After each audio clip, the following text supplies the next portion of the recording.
Hello दोस्तों। मैं आपका अपना एहतराम खोकर साइंस स्कोरर के डिजिटल प्लेटफॉर्म पर हार्दिक स्वागत है, अभिनंदन करता हूं। तो हम थर्ड ग्रेड के लिए विशेष चर्चा कर रहे थे मैराथन क्लासरूम की सहायता से। हम हर टॉपिक को वन शॉट में पढ़ने का प्रयास कर रहे थे। लगभग 1 डेढ़ घंटे की क्लास एक साथ आपके पास पहुंचाने का प्रयास कर रहे थे। तो दोस्तों उसमें हमने लाइट कंप्लीट कर ली है और आज हम क्या कर लेंगे दोस्तों, हम इलेक्ट्रिक करंट को भी समाप्त कर लेंगे। जो सबसे बड़ी यूनिट है आपके पास, 2 यूनिट, उनको हम आज क्या करने जा रहे हैं, समाप्त करने जा रहे हैं।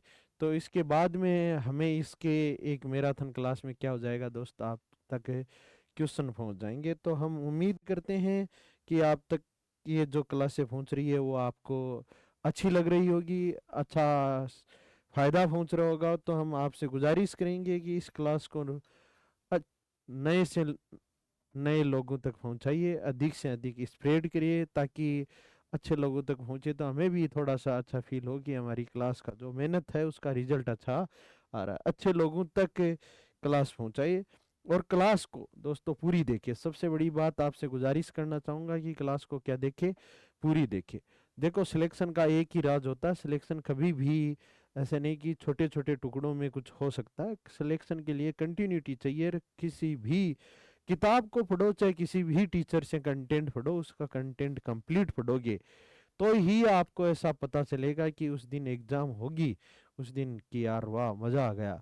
तो क्लास से कंप्लीट देखोगे तो ही एहसास होगा। अपनी क्लासों में सबसे बड़ी खास बात यह है कि क्लास में जो कंटेंट मिल रहा है वो ओरिएंटेड मिल रहा है, प्लस आरबीएसई और सीबीएसई की जो भी किताबें चलती है, एनसीईआरटी की, उससे कुछ भी आपके लेवल की जो भी चर्चाएं हैं वो सब तक आप तक पहुंचाई जा रही है।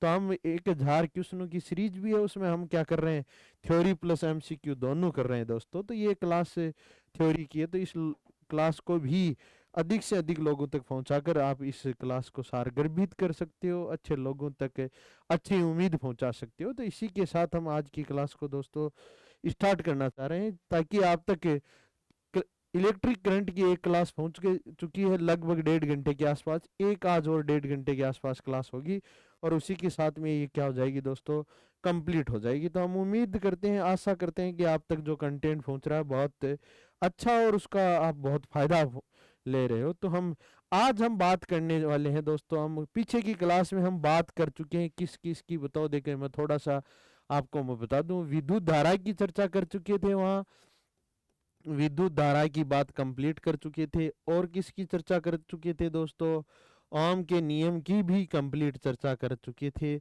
हमने चर्चा किसकी कर ली दोस्तों, प्रतिरोध की भी हम कंप्लीट चर्चा कर चुके थे। प्रतिरोध की भी बात कर ली थी, प्रतिरोधकता की भी चर्चा कर ली थी हमने। किसकी दोस्तों, प्रतिरोधकता की भी चर्चा कर ली थी। प्रतिरोध और प्रतिरोधकता की भी चर्चा कर ली थी हमने कंप्लीट, इतना काम कर लिया था। चालकता की भी चर्चा कर ली थी, चालकता की, कंडक्टिविटी की भी चर्चा कर ली थी।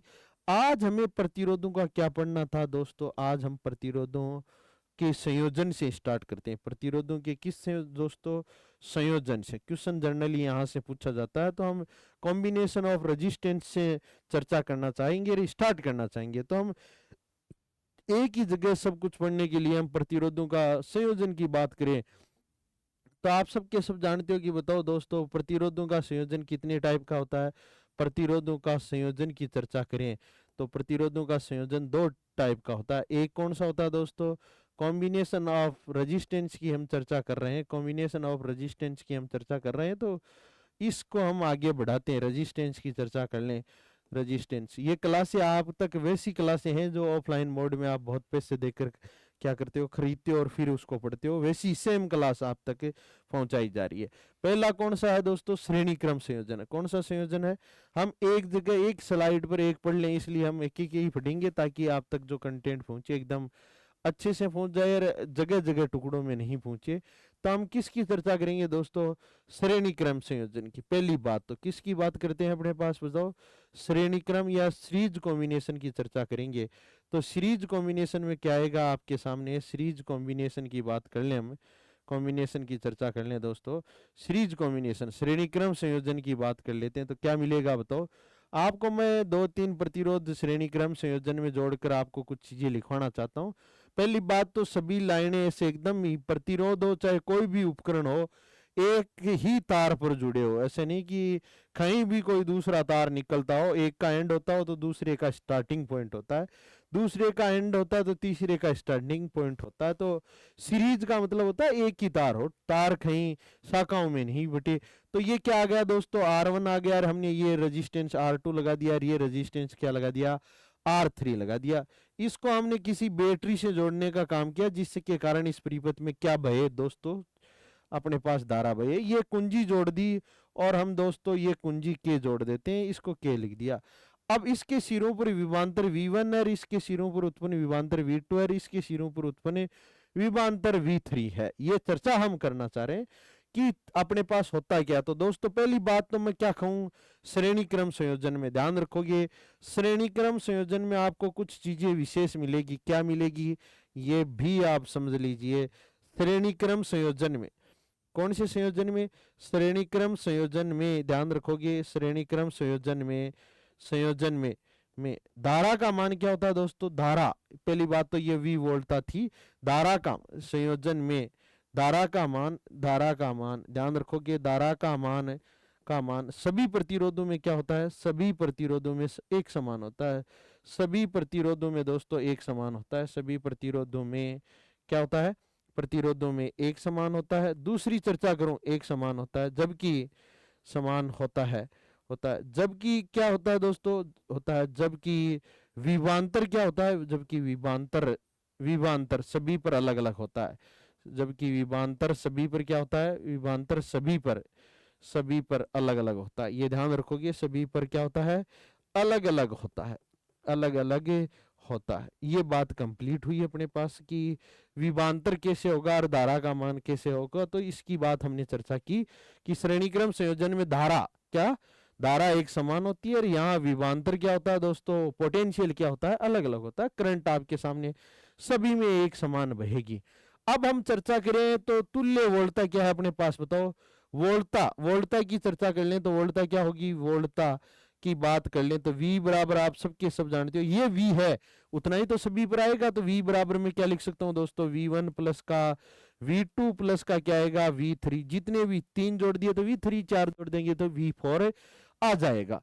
अगली चर्चा करें तो धारा पहले चर्चा कर लें तुल्य प्रतिरोध की। किसकी बात कर लेता हूं मैं, तुल्य प्रतिरोध की चर्चा कर लेते हैं।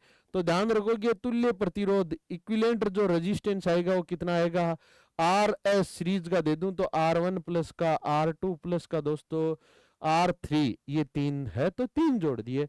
N प्रतिरोध हो तो कितना आएगा दोस्तों, N प्रतिरोध के लिए समीकरण है, N प्रतिरोध की चर्चा करूं तो क्या आएगा, RS बराबर, ध्यान रखोगे R1 प्लस का, R2 प्लस का क्या दोस्तों, R3 प्लस का R4 dot dot dot dot क्या आएगा, प्लस में Rn है। ये तुल्य प्रतिरोध आएगा अपने पास। हमने कहा कि तुल्य प्रतिरोध ये है, N प्रतिरोध जुड़े हो तो ये हो। और हम एक बात और कर लें कि क्या हो अपने पास, बताओ। देखिए N समान प्रतिरोध, N समान R प्रतिरोध जुड़े हो, R मान वाले प्रतिरोध जुड़े हो। ऐसे क्या जुड़े हो दोस्तों, R मान वाले प्रतिरोध जुड़े हो, R मान वाले प्रतिरोध हो तो तुल्य प्रतिरोध क्या आएगा, पहली बात तो RS बराबर लिख लीजिए, N इंटू क्या आएगा दोस्तों, R आएगा। कितना आएगा, N गुणा हो जाएगा, ये ध्यान रखोगे। और क्या लिख सकता हूं तुल्य प्रतिरोध के बारे में, ध्यान रखोगे तुल्य प्रतिरोध का मान, इस तुल्य प्रतिरोध का मान सबसे बड़े प्रतिरोध से भी क्या होता है दोस्तों, तुल्य प्रतिरोध का मान ध्यान रखोगे, मान सबसे बड़े प्रतिरोध से भी क्या आता है, सबसे बड़े प्रतिरोध से भी अधिक होता है। सबसे बड़े प्रतिरोध से भी क्या होता है दोस्तों, सबसे बड़े प्रतिरोध से भी ध्यान रखोगे अधिक प्राप्त होता है। क्या प्राप्त होता है, अधिक प्राप्त होता है। तो ये बात हमने क्लियर कर ली कि क्या होगा, अधिक प्राप्त होता है। ये बात अपने समझ में आई कि सबसे बड़े प्रतिरोध से भी क्या होता है, अधिक होता है। किसकी चर्चा की हमने, बेसिक इक्विवेलेंट रेजिस्टेंस की। परिपथ में धारा की चर्चा करें कि सभी में क्या होगी, धारा। तो परिपथ में धारा कितनी आएगी, कोई पूछे तो परिपथ में धारा ध्यान रखोगे कितनी आएगी दोस्तों, परिपथ में धारा पूछे आपसे, परिपथ में क्या पूछ सकता है, धारा। धारा पूछे तो क्या लिखोगे बताओ? देखिए मैं ये लिख सकता हूँ कि आई जो इक्विवेलेंट होगी वो इक्विवेलेंट वी अपॉन क्या लिख सकता हूँ, जो आर एस आएगा। आर एस का मतलब क्या हो गया, जितने भी जुड़े होंगे R1 प्लस का, R2 प्लस का, R3, तो ये तुल्य प्रतिरोध आएगा। आई बराबर क्या होता है, ओम के नियम के अनुसार V बराबर आई आर होता है, तो आई बराबर V अपॉन क्या हो जाएगा, आर हो जाएगा। तो ये परिपथ में सभी में धारा क्या होगी, परिपथ में धारा पूछे चाहे प्रत्येक प्रतिरोध में धारा पूछे, एक ही बात है, प्रत्येक प्रतिरोध में भी धारा यही आएगी, प्रत्येक प्रतिरोध में भी धारा पूछे तो यही सूत्र होगा, प्रतिरोध में धारा ध्यान रखोगे एक समान होगा। अगली बात कर लूं तो अपने पास क्या बताओ, देखिए इस वोल्टता की चर्चा कर लूं, विभवांतर की चर्चा कर लूं, तो विभवांतर क्या आएगा दोस्तों, विभवांतर ध्यान रखोगे, विभवांतर की बात करूं, विभवांतर की चर्चा करूं तो क्या आएगा, R1 पर कितना आएगा, आप सबके सब जानते हो कि V1 बराबर I इंटू क्या जाएगा, R1 आ जाएगा आपके सामने, I इंटू क्या जाएगा दोस्तों, R1 आ जाएगा। V2 की चर्चा करूं तो V2 बराबर क्या जाएगा दोस्तों अपने पास, I इंटू क्या जाएगा, R2 आ जाएगा, क्या जाएगा, I इंटू R2 आ जाएगा। V3 किसकी चर्चा कर लूं बताओ, देखिए R2 पर चर्चा कर लूं, R2 पर तो कितना आ जाएगा, V2 बराबर I इंटू R2 आ जाएगा, क्या जाएगा। और R3 पर चर्चा करूं तो क्या जाएगा दोस्तों, ध्यान रखोगे V3 बराबर I इंटू R3 आ जाएगा। ये ध्यान रखोगे, ये पूछा जा सकता है कि श्रेणी क्रम संयोजन में पहली बात तो सभी पर प्रतिरोधों पर धारा मान समान होती है और विभवांतर अलग अलग होता है। विभवांतर ऐसे निकाला जाएगा, तुल्य प्रतिरोध का सूत्र ये होगा, आर समान प्रतिरोध जोड़ दिया जाए तो ये होगा, तुल्य प्रतिरोध का मान सबसे बड़े प्रतिरोध से भी अधिक होता है। ये पूछा जा सकता है कि सबसे बड़े प्रतिरोध परिपथ में धारा ये आएगी और विभवांतर सभी पर ये आएगा। ये छोटी छोटी बातें हमने लिखने का प्रयास है कि यार यही श्रेणी क्रम संयोजन। अगली बात करें तो कौन से संयोजन की चर्चा कर लें दोस्तों, समांतर क्रम संयोजन की बात कर लें। कौन से की, समांतर क्रम संयोजन की बात कर लेते हैं। अपने पास समांतर क्रम संयोजन की चर्चा कर लूं, समांतर क्रम संयोजन की बात कर लें अपने पास से, पैरेलल कॉम्बिनेशन की चर्चा कर ले तो क्या आएगा दोस्तों, पैरेलल कॉम्बिनेशन का ध्यान रखेंगे अपने पास से। कॉम्बिनेशन की चर्चा करूं तो क्या आएगा, ये बात विशेषता है। तो पैरेलल कॉम्बिनेशन में हम बात लिखना चाहें तो क्या लिखेंगे, पहली बात तो तार एक ही नहीं होगा, तारों की शाखाएं होगी। तो कैसे मिलेगा आपको, मान लो कि ये तार है, इसमें कई तार निकलेंगे ऐसे, तो हमने क्या जोड़ दिया, भिन्न भिन्न प्रतिरोध रेजिस्टेंस जोड़ दिया ऐसे, ये लीजिए रेजिस्टेंस जोड़ दिया, और क्या मिला अपने को, अलग अलग रेजिस्टेंस जोड़कर इक्विवेलेंट रेजिस्टेंस प्राप्त करने का प्रयास किया हमने। तो कैसे निकालेंगे इसकी भी चर्चा कर लेते हैं अपने पास। यहाँ क्या निकलेगा, ये भी रिजल्ट के तौर पर अपने सामने आ जाता है। तो ये हमने क्या लगाया दोस्तों, 3 रेजिस्टेंस लगाए, और इन तीनों को किससे जोड़ दिया, एक बैटरी से जोड़ दिया, और क्या लगा दिया अपने पास बताओ, देखिए एक कुंजी लगा दी, और हमने चर्चा कर ली है ये क्या है, कुंजी है कि ये प्लस और ये माइनस है, ये V वोल्टता है, और ये रेजिस्टेंस कितना है, R1 है, ये क्या है, R2 है, ये क्या है दोस्तों, R3 है। सर्किट में धारा तो आई बहेगी, लेकिन यहाँ धारा इसमें क्या बहेगी, I1 है, यहाँ धारा क्या बहेगी, I2, यहाँ दोस्तों धारा क्या बहेगी, I3 बहेगी, आप सब जानते हो। और सभी पर विभवांतर क्या होगा, यहाँ भी V होगा, और यहाँ भी दोस्तों V होगा, और यहाँ भी V होगा, क्योंकि ये सब के सब तार इस बैटरी से एक साथ जुड़े हैं। अलग अलग भी जोड़ दूं तो कोई प्रॉब्लम है नहीं होगा।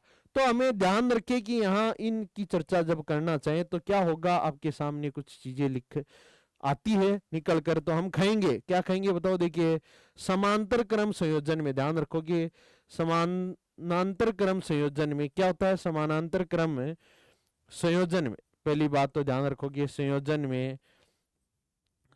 में विभवांतर का मान क्या होता है, विभवांतर का मान सभी प्रतिरोधों पर एक समान होता है। विभवांतर का मान ध्यान रखोगे, मान सभी प्रतिरोधों पर एक समान होता है। सभी प्रतिरोधों पर क्या होगा दोस्तों, सभी प्रतिरोधों पर एक समान होता है, सभी प्रतिरोधों पर एक समान होता है, एक समान होता है, जबकि एक समान होता है, जबकि क्या कहेंगे दोस्तों, होता है जबकि ध्यान रखोगे, जबकि धारा का मान क्या होगा, जबकि धारा का मान पूछा गया है ये स्टेटमेंट, जबकि धारा का मान सभी में क्या होगा, धारा का मान सभी में अलग अलग होगा, सभी में क्या होगा, अलग अलग होगा। ये ध्यान रखोगे, अलग अलग होगा, ये स्टेटमेंट पूछा जा सकता है, अलग अलग होगा, एक लाइन होगी।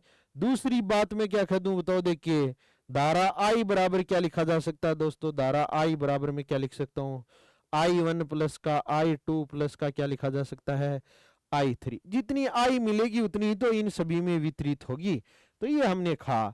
अगली चर्चा करूं तो R1 में धारा, किसमें दोस्तों, R1 में धारा पूछे आपसे, R1 में धारा पूछे तो क्या आएगी, I1 बराबर में क्या लिख सकता हूँ, V अपॉन R1 लिख सकता हूँ। R2 में धारा पूछे आपसे, R2 में धारा पूछे तो भी बता सकते हो कि I2 बराबर क्या आएगी, V अपॉन R2 आएगा।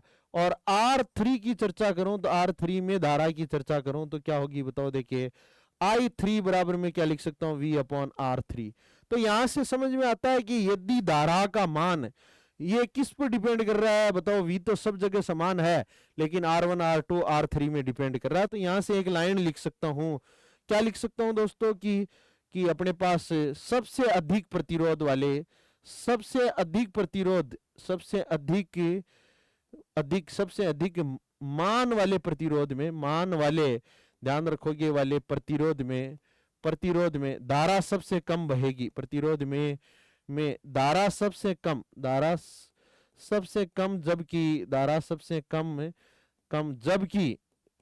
जबकि सबसे छोटे प्रतिरोध में, जबकि सबसे छोटे प्रतिरोध में क्या बहेगी दोस्तों, सबसे छोटे प्रतिरोध में, सबसे छोटे प्रतिरोध में अधिक बहेगी, सबसे छोटे प्रतिरोध में क्या बहेगी, प्रतिरोध में सबसे अधिक बहेगी। ये ध्यान रखोगे, ये पूछा जा सकता है, सबसे अधिक बहेगी, सबसे अधिक बहेगी। तो सबसे छोटे में क्या होगी बताओ, सबसे अधिक बहेगी।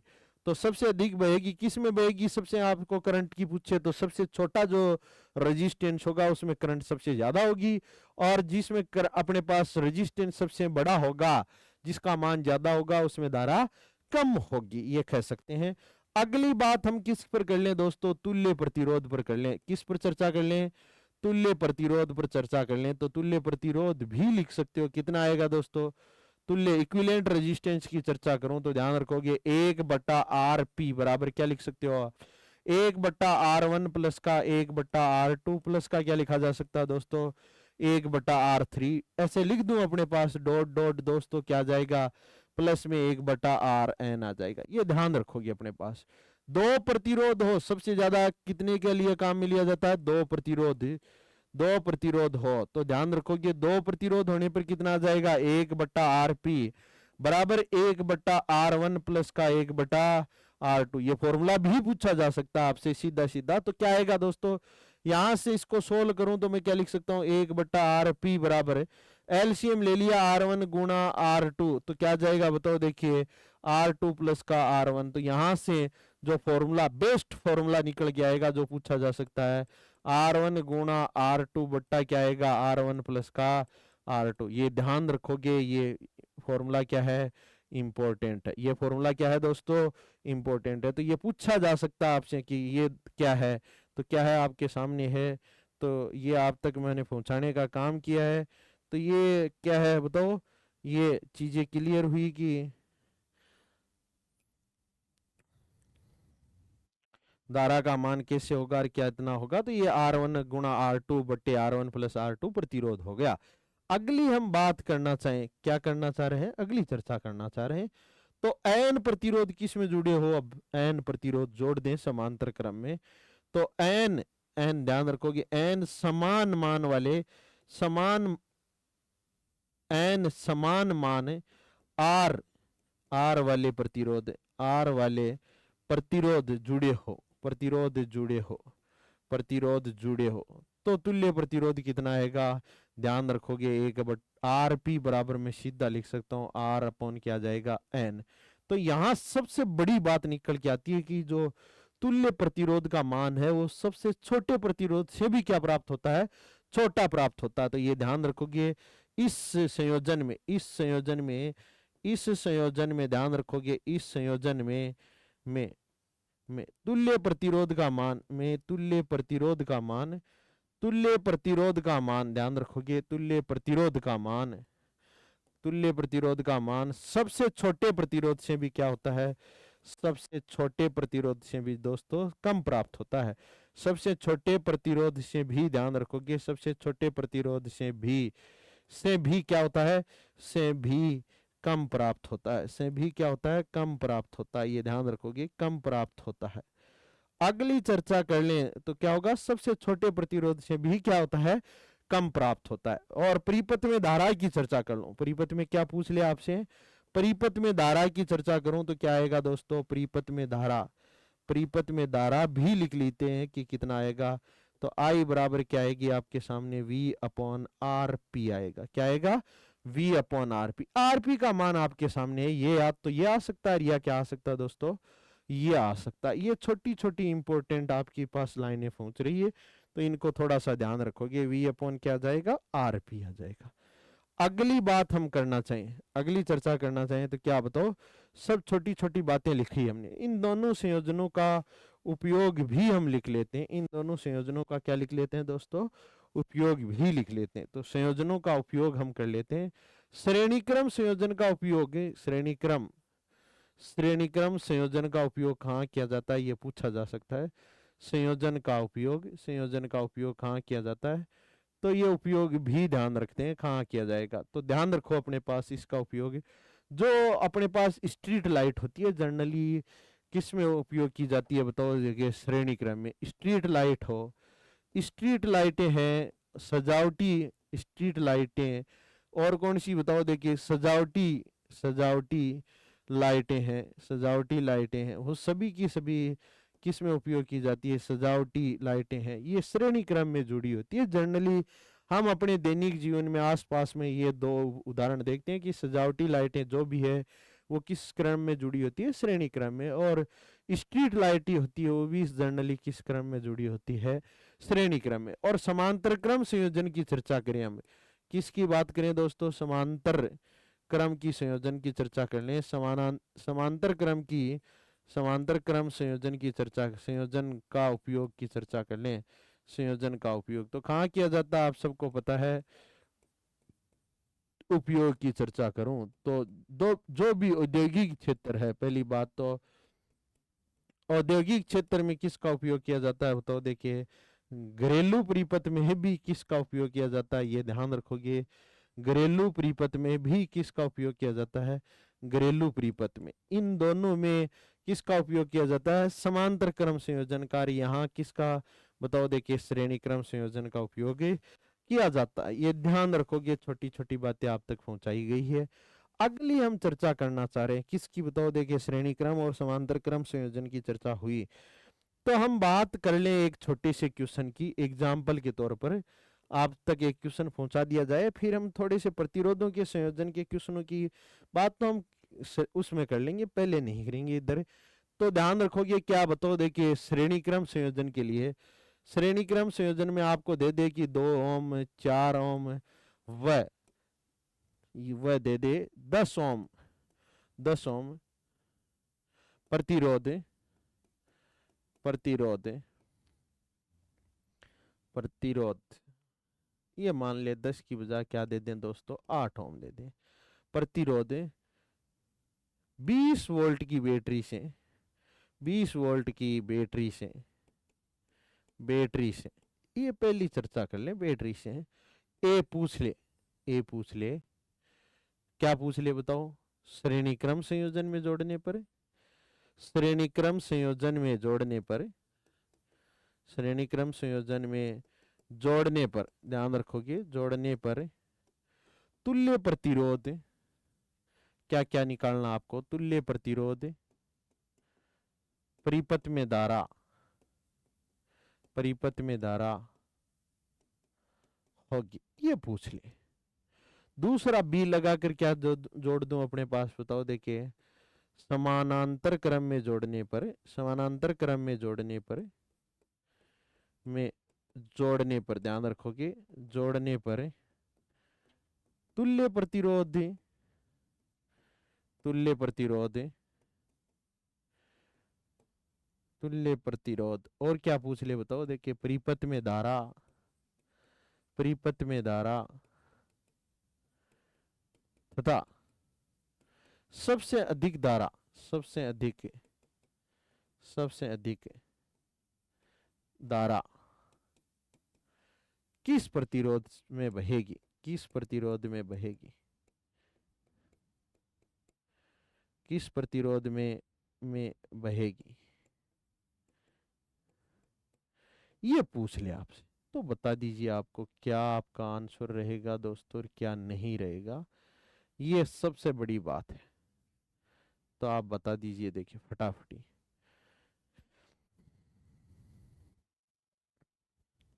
हम बात कर लेते हैं किसकी, बताओ दोस्तों कि इसका आंसर क्या होगा। आंसर की चर्चा करें तो ए में बताओ, श्रेणी क्रम में जोड़ते हैं तो तुल्य प्रतिरोध क्या आता है, आर सीरीज बराबर सबके सब जानते हो, R1 प्लस का R2 प्लस का R3। तो आर का मान कितना, 2 + 4 + 8, बता दो, देखिए कितना आ गया, कितना आ गया आपके सामने है, 14 वोल्ट आ जाएगा। कितना आ जाएगा, 14 ओम आ जाएगा। तुल्य प्रतिरोध कितना आ गया, 14 ओम आ गया। इसके बाद में हम चर्चा करें दोस्तों तो क्या बताओ, परिपथ में धारा, तो आई बराबर आप सबको पता है कि V अपॉन क्या लिखा था, RS। V कितना है, RS कितना है, 14, तो कितना आ जाएगा बताओ, देखिए 10/7 एम्पियर। ये लो पहले का आंसर। बी बराबर क्या पूछ सकता है दोस्तों, बी बराबर समांतर क्रम में जोड़ने पर तुल्य प्रतिरोध, तो 1/RP बराबर क्या आएगा, 1/R1 प्लस का 1/R2 प्लस का क्या आएगा, 1/R3। आपको मैंने कहा श्रेणी में जोड़ेंगे तो सबसे बड़े प्रतिरोध से भी धारा प्रतिरोध का मान क्या आता है, ज्यादा। तो आ ही रहा है 14, 8 से भी क्या है, ज्यादा है। तो यहाँ चर्चा करेंगे तो कितना आएगा दोस्तों, 1/2 प्लस का 1/4 प्लस का क्या आ जाएगा, 1/8 आ जाएगा। एलसीएम ले लें यहाँ से, कितना दोस्तों, 8, तो कितना आ जाएगा बताओ, देखिए 4 + 2 प्लस का कितना आ गया, 1/RP बराबर में लिखना चाहूं तो दोस्तों कितना आ जाएगा, 7/8। तो यहाँ आरपी का जो रिजल्ट आया, आरपी बराबर में क्या लिख सकता हूँ, 8/7 ओम लिख सकता हूँ। ये तुल्य प्रतिरोध सबसे छोटे, 2 से भी ये कम प्राप्त हो रहा है, 1 के आसपास प्राप्त हो रहा है। तो आपको पता चल रहा है कि क्या हो रहा है। धारा आई पूछे तो आई बराबर सब जानते हो, V अपॉन क्या होता है, RP। V कितना है दोस्तों, 20 अपॉन RP, RP का मान 8/7, ये ऊपर चला जाएगा तो कितना आ जाएगा दोस्तों, 20/8 × 7। तो आप 4 से काटोगे तो 2 बार, ये 4 से काटोगे तो 5 बार, 35 बट्टे कितना आ जाएगा, 2 एम्पियर आएगा। सबसे ज्यादा धारा किस में बहेगी कोई पूछे तो सबसे कम प्रतिरोध में, सबसे छोटा प्रतिरोध, सबसे अधिक धारा, सबसे अधिक धारा किस में बहेगी बताओ, देखिए सबसे अधिक धारा, सबसे अधिक धारा समांतर क्रम में कौन से में बहती है बताओ, देखिए सबसे छोटे प्रतिरोध में, तो किससे बहेगी, 2 ओम से बहेगी। किससे बहेगी, 2 ओम से। तो इस टाइप के क्वेश्चन आप तक पहुंच सकते हैं और पहुंचते रहेंगे। आगे हम किसकी क्लास करेंगे, तो एमसीक्यू की क्लास करेंगे। पहले बात तो हमने एक टाइटल के तौर पर। अब हम बात करते हैं किसकी बात दोस्तों, घरेलू परिपथ की। किसकी बात कर लेते हैं, बेसिकली ये घरेलू परिपथ है, आपके सामने दिखाया गया है। क्या जोड़ा गया है, घरेलू परिपथ। इसको मैं थोड़ा सा ठीक बना लूं तो आपको कैसे नजर आएगा, घरेलू परिपथ है जो भी सबसे छोटा परिपथ, सिंपल परिपथ है, तो उसकी चर्चा हम कर लेते हैं दोस्तों। तो जो घरेलू परिपथ है ना, उसका चर्चा करें तो कैसे बनता है, मैं जनरली चर्चा कर दूं तो या तो प्रतिरोध लगेगा, ये रेजिस्टेंस है, या हमने क्या लगा दिया दोस्तों, बल्ब लगा दिया, या रियोस्टेट लगेगा। क्या लगेगा दोस्तों, रियोस्टेट लगेगा। और क्या लगेगा, हम चर्चा करें तो ध्यान रखोगे, एमीटर लगेगा। और क्या लगेगी दोस्तों, यहाँ बैटरी जुड़ेगी। और क्या अपने पास बताओ, देखिए कुंजी जुड़ सकती है, और आपका मन करे तो और कुछ जोड़ सकते हो। बेसिक बेसिक चर्चाएं हमने, माइनस प्लस। तो ये क्या है बताओ, देखिए बैटरी है। क्या है दोस्तों, बैटरी है। ये क्या है दोस्तों, एमीटर है। क्या है, एमीटर है, आपके सामने है। और क्या है ये बताओ, देखिए रेजिस्टेंस है। ये बल्ब है, क्या है अपने पास, बल्ब है। ये क्या है बताओ, देखिए RH, जिसको हम धारा नियंत्रक कहते हैं। क्या कहते हैं, धारा नियंत्रक कहते हैं, रियोस्टेट कहते हैं। ये क्या है दोस्तों, प्रतिरोध है। क्या है, प्रतिरोध है, प्रतिरोध है। और इसकी चर्चा करूं तो इसकी सिरों पर ऐसे क्या लगा दिया जाता है, वोल्ट मीटर। तो ये दोस्तों क्या है अपने पास, वोल्ट मीटर है। यही सामान्यतः होते हैं। और क्या हो सकता है दोस्तों, ये मान लीजिए कि हमने क्या लगा दिया, फ्यूज लगा दिया। क्या लगा दिया, ये फ्यूज है। क्या है दोस्तों, फ्यूज। ये सभी चीजें आप तक हमने जोड़ने का प्रयास किया और समझाने का। देखो बैटरी है, बैटरी के क्रम में क्या जोड़ दिया, धारा नियंत्रक है, रजिस्टर जोड़ दिया मतलब प्रतिरोध जोड़ दिया, ये आर है आपके सामने, ये क्या है, आर है, ध्यान रखोगे। ये क्या है दोस्तों, आर एच है। ये जो है वो कैसी है, ये जो हमने ऐसे डंडे वाली बनाई है, छोटे मोटे डंडे वाली, ये बैटरी है। और इसके देखो इस रेजिस्टेंस के क्रम में क्या जुड़ा हुआ है, वोल्ट मीटर, तो ये जुड़ा हुआ है वोल्ट मीटर। और क्या दोस्तों इसके श्रेणी क्रम में हमने क्या जोड़ा है, एमीटर, तो ये देखो एमीटर जुड़ा हुआ है। दूसरी चर्चा करें तो स्विच जुड़ा हुआ है, ये स्विच है और ये क्या है, बल्ब है। इसमें क्या नहीं है आपके सामने, एक ज्यादा से ज्यादा ये कुंजी जोड़ रखी है, स्विच जोड़ रखा है, लेकिन फ्यूज नहीं जोड़ रखा है। क्या, फ्यूज नहीं जोड़ रखा है। फ्यूज और स्विच को एक ही मानकर काम करवा रहा है। इसको बंद कर देंगे, ऐसे टिका देंगे तो ये बंद हो जाएगा, ऐसे उखाड़ दिया तो क्या हो जाएगा, ओपन हो जाएगा। ये घरेलू परिपथ का, सामान्य परिपथ का सर्किट है। ये आपके सामने ऐसा बनाकर मैंने दिखाने का प्रयास किया कि ये ऐसा होता, सबसे बड़ी बात है। अब बात किसकी है दोस्तों, इसकी चर्चा करें तो हम बैटरी, इस भाई साहब का उपयोग किसका, इसका उपयोग कहाँ किया जाएगा, इस बैटरी का, इस आर एच का, विद्युत बल्ब का, वोल्ट मीटर का, इनका उपयोग मैं लिखने का प्रयास करता हूँ। आप इस बात को समझना, इसका उपयोग क्या है बैटरी का, परिपथ में धारा प्रवाह का काम करती है। ये परिपथ में किसका काम करेगी, परिपथ में धारा प्रवाह का काम करेगी दोस्तों। किसका काम करेगी, धारा प्रवाहित करता है, धारा प्रवाहित करेगी, धारा प्रवाहित करेगी। या इलेक्ट्रॉनों को क्या करती है, अपने पास से एक निश्चित दिशा में प्रवाहित करने का काम करती है। अगली चर्चा करूं तो ये क्या है बताओ, देखिए वोल्ट मीटर है। क्या है, वोल्ट मीटर। ये किसका काम करता है दोस्तों, विभवांतर का मापन करता है। किसका, विभवांतर का मापन करेगा। ये मैं बेसिकली एक बार लिख दूं। और क्या बताओ, देखिए ये एमीटर है, ये किसका मापन करेगा, ये धारा का मापन करेगा। किसका, ये धारा का मापन करेगा दोस्तों। हम सभी को एक एक करके पढ़ेंगे। ये वोल्ट मीटर है, ये रियोस्टेट है, ये धारा नियंत्रक है आर एच।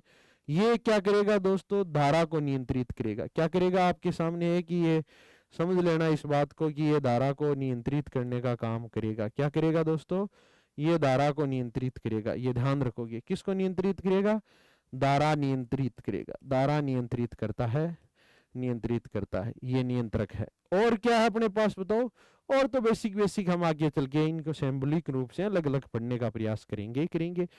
तो आप तक मैं पहुंचाने का प्रयास किया जा रहा है कि क्या बताओ, देखिए सबसे पहले हम बैटरी की चर्चा कर लूं, बैटरी की बात कर लूं।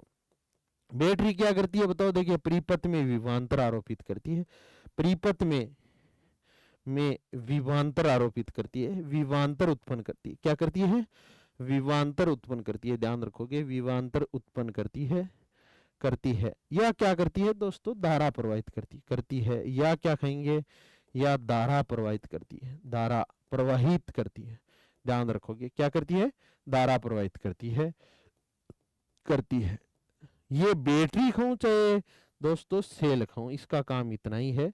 सेल का जो सिंबल है, आपसे पूछा जाए सेल का सिंबल क्या होता है, जनरली दो ही खुट्टी वाला सेल होता है।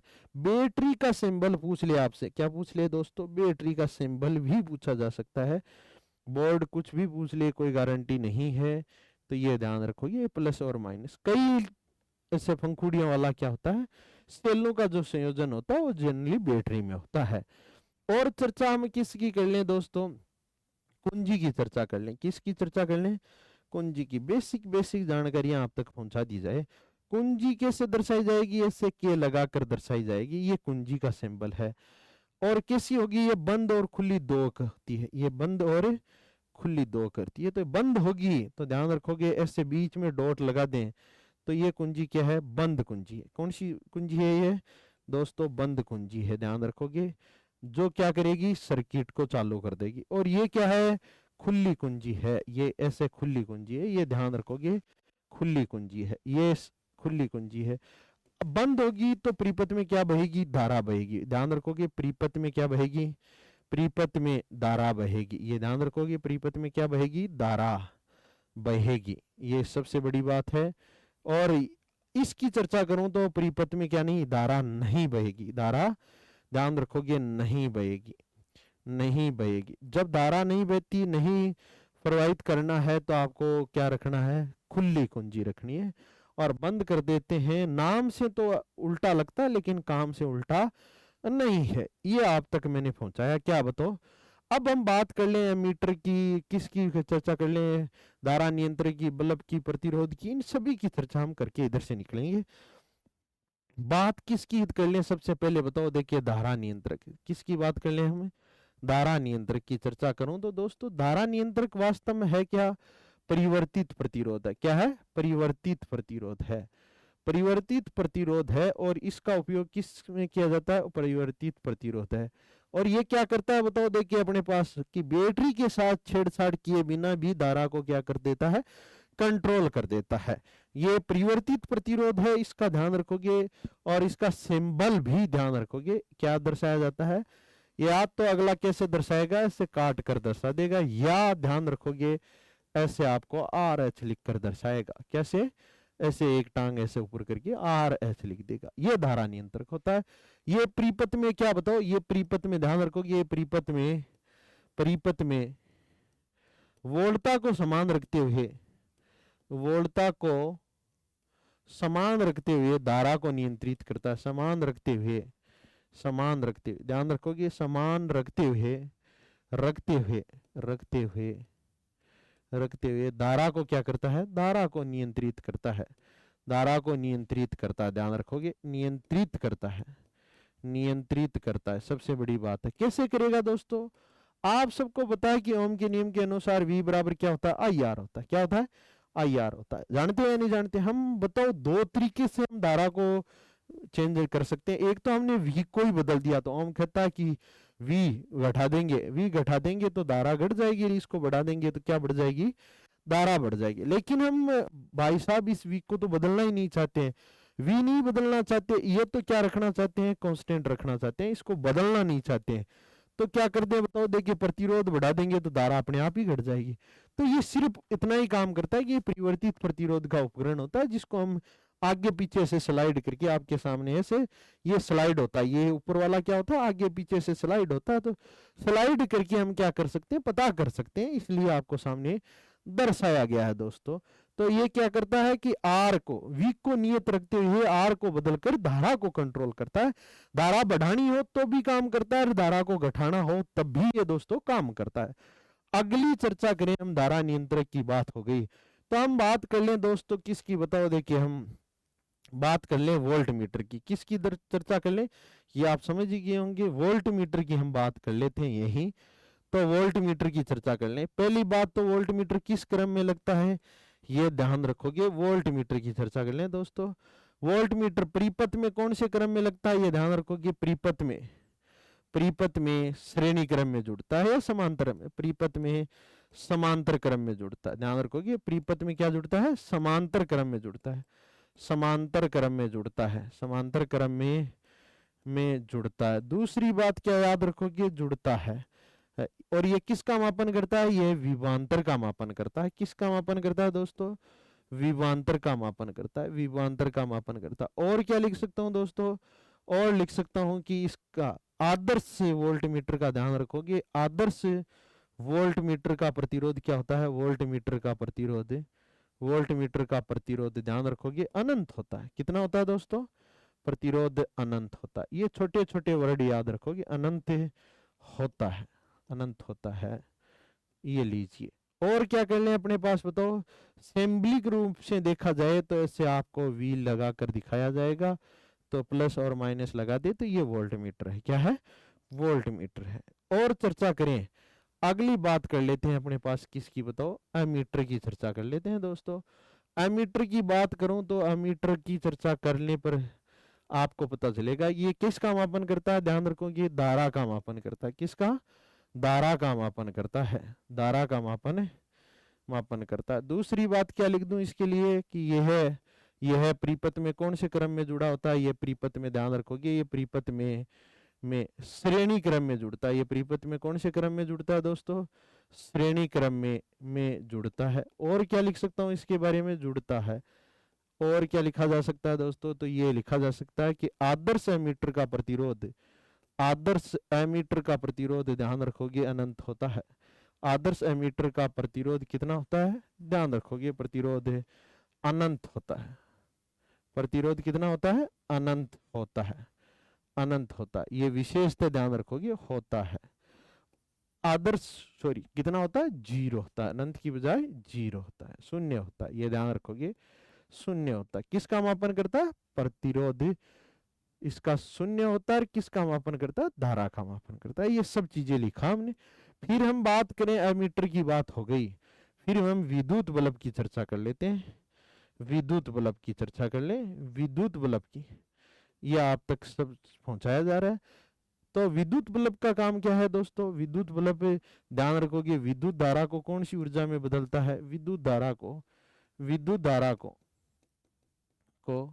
प्रकाश ऊर्जा में बदलता है, प्रकाश ऊर्जा में बदलता है। और क्या कह दूं, प्रकाश ऊर्जा में बदलता है, ये ध्यान रखोगे। और क्या कहा जा सकता है, ये ध्यान रखें, यह विद्युत धारा का, यह विद्युत धारा के कौन से प्रभाव पर आधारित है, यह विद्युत धारा के उष्मीय प्रभाव पर आधारित है। कौन से प्रभाव पर आधारित है, उष्मीय प्रभाव पर आधारित है, ध्यान रखोगे, उष्मीय प्रभाव पर आधारित है, आधारित है, आधारित है।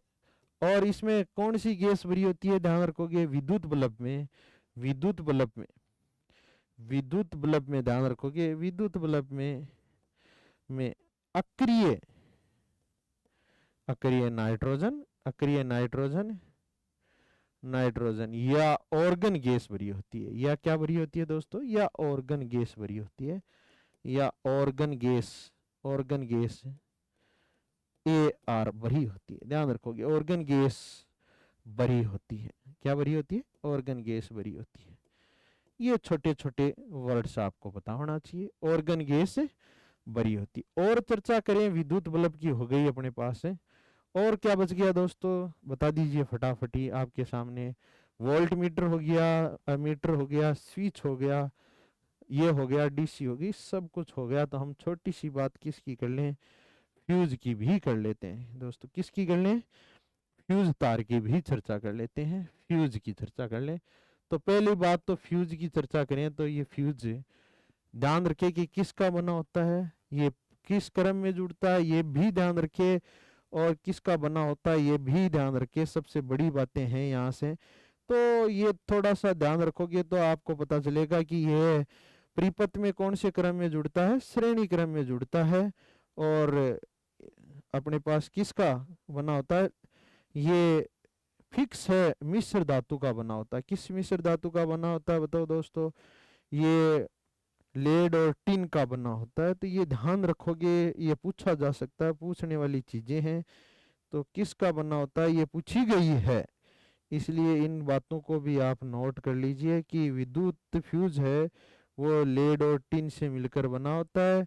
कितना कितना परसेंटेज होता है, ये भी थोड़ा बहुत ध्यान रखे। ये कौन से क्रम में जुड़ा होता है, इसका पदार्थ का जो अपने पास क्या है, इसके पदार्थ का ध्यान रखोगे, इसके पदार्थ का अपने पास है जो प्रकृति है वो भी ध्यान रखिए। ये किसका बना होता है बताओ, लेड व टिन, लेड PB व SN धातु से मिलकर बना होता है, धातु से मिलकर बना होता है, मिलकर बना होता है। ये ध्यान रखो कि मिलकर बना होता है। और क्या पूछा जा सकता है बताओ, यह परिपथ में कौन से क्रम में लगता है, यह परिपथ में, ध्यान रखोगे, ये परिपथ में, यह परिपथ में, परिपथ में श्रेणी क्रम में जुड़ता है। कौन से क्रम में जुड़ता है, श्रेणी क्रम में जुड़ता है। और क्या लिख दूं दोस्तों, जुड़ता है, जुड़ता है। और क्या लिखा जा सकता है आपके सामने बताओ, देखिए, यह विद्युत धारा के, यह ध्यान रखोगे, यह विद्युत धारा के उष्मीय प्रभाव पर आधारित है। यह विद्युत धारा के तापीय प्रभाव, तापीय या अगला क्या दे सकता है बताओ, उष्मीय प्रभाव पर आधारित है, उष्मीय प्रभाव पर आधारित है। ये ध्यान रखोगे, उष्मीय प्रभाव पर आधारित है, पर आधारित है। और क्या लिखा जा सकता है दोस्तों, आधारित है, ये भी लिखोगे। इसके, इस पदार्थ की प्रकृति क्या होती है, इस पदार्थ की प्रकृति भी ध्यान रखे। इस पदार्थ की प्रकृति आपसे कोई पूछे तो बता सकते हो, इस पदार्थ की प्रकृति क्या होगी, निम्न गलनांक होगा, उच्च गलनांक नहीं होगा, क्या होगा, निम्न गलनांक होगा। और क्या होगा बताओ, देखिए, वह उच्च प्रतिरोधकता होगी। उच्च प्रतिरोधकता कहूं चाहे प्रतिरोध कहूं, एक ही बात है। उच्च प्रतिरोधकता कहूं चाहे दोस्तों क्या कह दिया जाए, प्रतिरोध कह दिया जाए, एक ही खानी है। उच्च प्रतिरोध होगा या उच्च प्रतिरोधकता होगी। ये सीधे सीधे क्वेश्चन पूछे जाते हैं और इससे संबंधित सभी क्वेश्चन आप तक पहुंचा दिया गया है। परिपथ हो गया, श्रेणी क्रम, समांतर क्रम हो गया, सब कुछ हो गया इधर से। तो अब हम क्या बताओ, देखिए एक धारा मापी गैल्वेनोमीटर के बारे में और लिख लेते हैं। गैल्वेनोमीटर के बारे में और लिख लेते हैं दोस्तों। मैं जर्नली लिखवाता रहता हूँ ऑफलाइन क्लास में, तो ये भी लिख लीजिए गैल्वेनोमीटर जी। ये क्या है बताओ, एक धारा मापी है। ये भी एक प्रकार की धारा मापी है जिसका जो क्या करती है, धारा की दिशा को व्यक्त करती है। ये क्या है बताओ दोस्तों, धारा मापी है। ये धारा मापी है, मापी है जो जो यह व्यक्त करती है, यह व्यक्त जो यह व्यक्त करती है, व्यक्त करती है कि परिपथ में, कि परिपथ में धारा किस दिशा में बह रही है। परिपथ में धारा की दिशा को, दिशा को यह व्यक्त करती है कि परिपथ में धारा की दिशा को व्यक्त करती है। किसको व्यक्त करती है, परिपथ में धारा की दिशा को। इसी के साथ में परिपथ भी क्या हो गया दोस्तों, कंप्लीट हो गया। ये आप तक 8-10 स्लाइडें पहुंचाई गई। अब हम थोड़ी सी चर्चा करते हैं विद्युत धारा के ऊष्मीय प्रभाव पर। और दोस्तों हम बात कर लेते हैं विद्युत धारा के अपने पास रासायनिक प्रभाव और चुंबकीय प्रभाव। इसी के साथ में चैप्टर क्या हो जाएगा, समाप्त हो जाएगा। तो हम कोशिश कर रहे हैं कि आज इसका रिकॉर्ड करके समाप्त कर दिया जाए। तो सबसे पहले हम किसकी बात कर रहे हैं दोस्तों, हम बात करना चाहते हैं थोड़ी सी विद्युत ऊर्जा के की चर्चा करना चाहते हैं, थोड़ी सी शक्ति की बात करना चाहते हैं, पावर की चर्चा करना चाहते हैं। तो शक्ति पावर की चर्चा कर लें हम, ताकि हमें आगे चलकर कोई समस्या नहीं हो। पावर का मतलब क्या है, ध्यान रखोगे, कार्य करने की दर को क्या कहेंगे, कार्य करने की दर को ध्यान रखोगे, कार्य करने की दर को शक्ति कहते हैं। कार्य करने की दर को शक्ति कहते हैं, पावर कहते हैं, शक्ति कहते हैं। और क्या लिखा जाएगा दोस्तों, कहते हैं P बराबर, ध्यान रखोगे P बराबर क्या आता है, W/T आता है। यहाँ क्या आता है, P बराबर W/T। तो P बराबर यहाँ W/T तो नहीं आएगा, P बराबर क्या जाएगा दोस्तों, P बराबर VI आएगा। यदि ध्यान रखोगे, यदि परिपथ में प्रतिरोध कितना है, यदि परिपथ में प्रतिरोध R है, क्या है, प्रतिरोध R है, तो शक्ति वे कितना होगा, शक्ति खर्च कितनी होगी। तो पावर ध्यान रखोगे P बराबर क्या होता है, या तो VI, ओम के नियम से V की जगह में क्या लिख सकता हूँ, IR इंटू I। तो क्या जाएगा दोस्तों, I² इंटू R, या क्या आ सकता है V² R। तो ये भी ध्यान रखोगे, पावर का फॉर्मूला क्या है बताओ, देखिए कि P बराबर IR आता है, VI होता है, या क्या होता है I² R होता है, या V²/R होता है। और क्या कहते हैं बताओ, देखिए यदि चर्चा कर लें कि एक ही सर्किट से परिपथ श्रेणी क्रम में जुड़ा है, दूसरा क्या है, समान ही प्रतिरोधों से समांतर क्रम में जुड़ा है, तो हम शक्ति वे कहाँ ज्यादा होगी, बैटरी की जो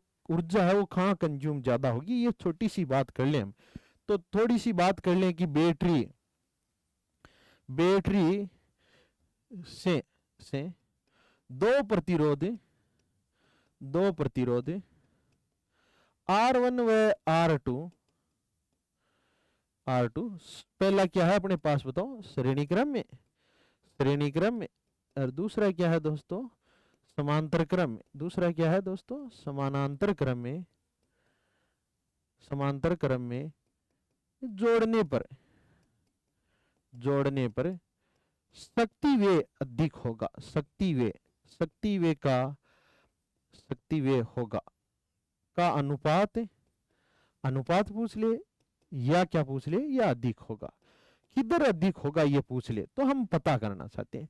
मान लो कि हमने क्या जोड़ा बताओ, ये कंसेप्ट बहुत अच्छा है, सीधा क्वेश्चन आ जाए ऐसे कि ये बैटरी थी और इसके साथ में हमने क्या जोड़ दिया दोस्तों, ये R1 जोड़ दिया और ये R2 जोड़ दिया। क्या जोड़ दिया, R2 जोड़ दिया। ये V वोल्टता थी, ये सर्किट में धारा आई भाई, ये R1 है और ये क्या है दोस्तों, R2 है। दूसरा क्या है अपने पास, यही सर्किट है, लेकिन अब ये जो प्रतिरोध है ना, ये अब कौन से में जुड़ गए दोस्तों, समांतर क्रम में जुड़ गए।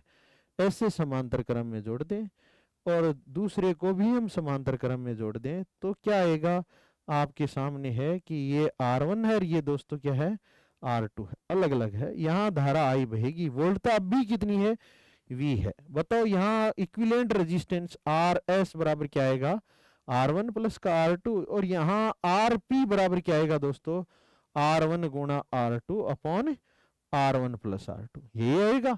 हमें पूछ ले कि शक्ति वे, तो बताओ सीरीज में कितना आएगा, तो आपके सामने है सीरीज में P बराबर क्या होता है बताओ, देखिए हम लिख सकते हैं V square upon R, V दोनों जगह क्या है, सेम है, तो अपने पास P इनवर्सली प्रोपोर्शनल क्या आ गया, R आ गया, ऐसे कह सकता हूं। तो बताओ देखिए पहली बात तो मैं क्या लिख सकता हूं कि RS का मान हमेशा किससे ज्यादा होता है, RP से ज्यादा होता है। हम जानते हैं सबसे छोटे से भी छोटा आएगा और यहाँ सबसे बड़े से भी अधिक आएगा, तो ये ज्यादा होता है हमेशा। तो P ध्यान रखे, P ग्रेटर देन क्या होता है, PS होता है। तो ज्यादा शक्ति कहाँ कंज्यूम होगी, ये ध्यान रखोगी, समांतर क्रम संयोजन में होगी। कौन से क्रम संयोजन में होगी, ज्यादा शक्ति वे, ध्यान रखोगे ज्यादा शक्ति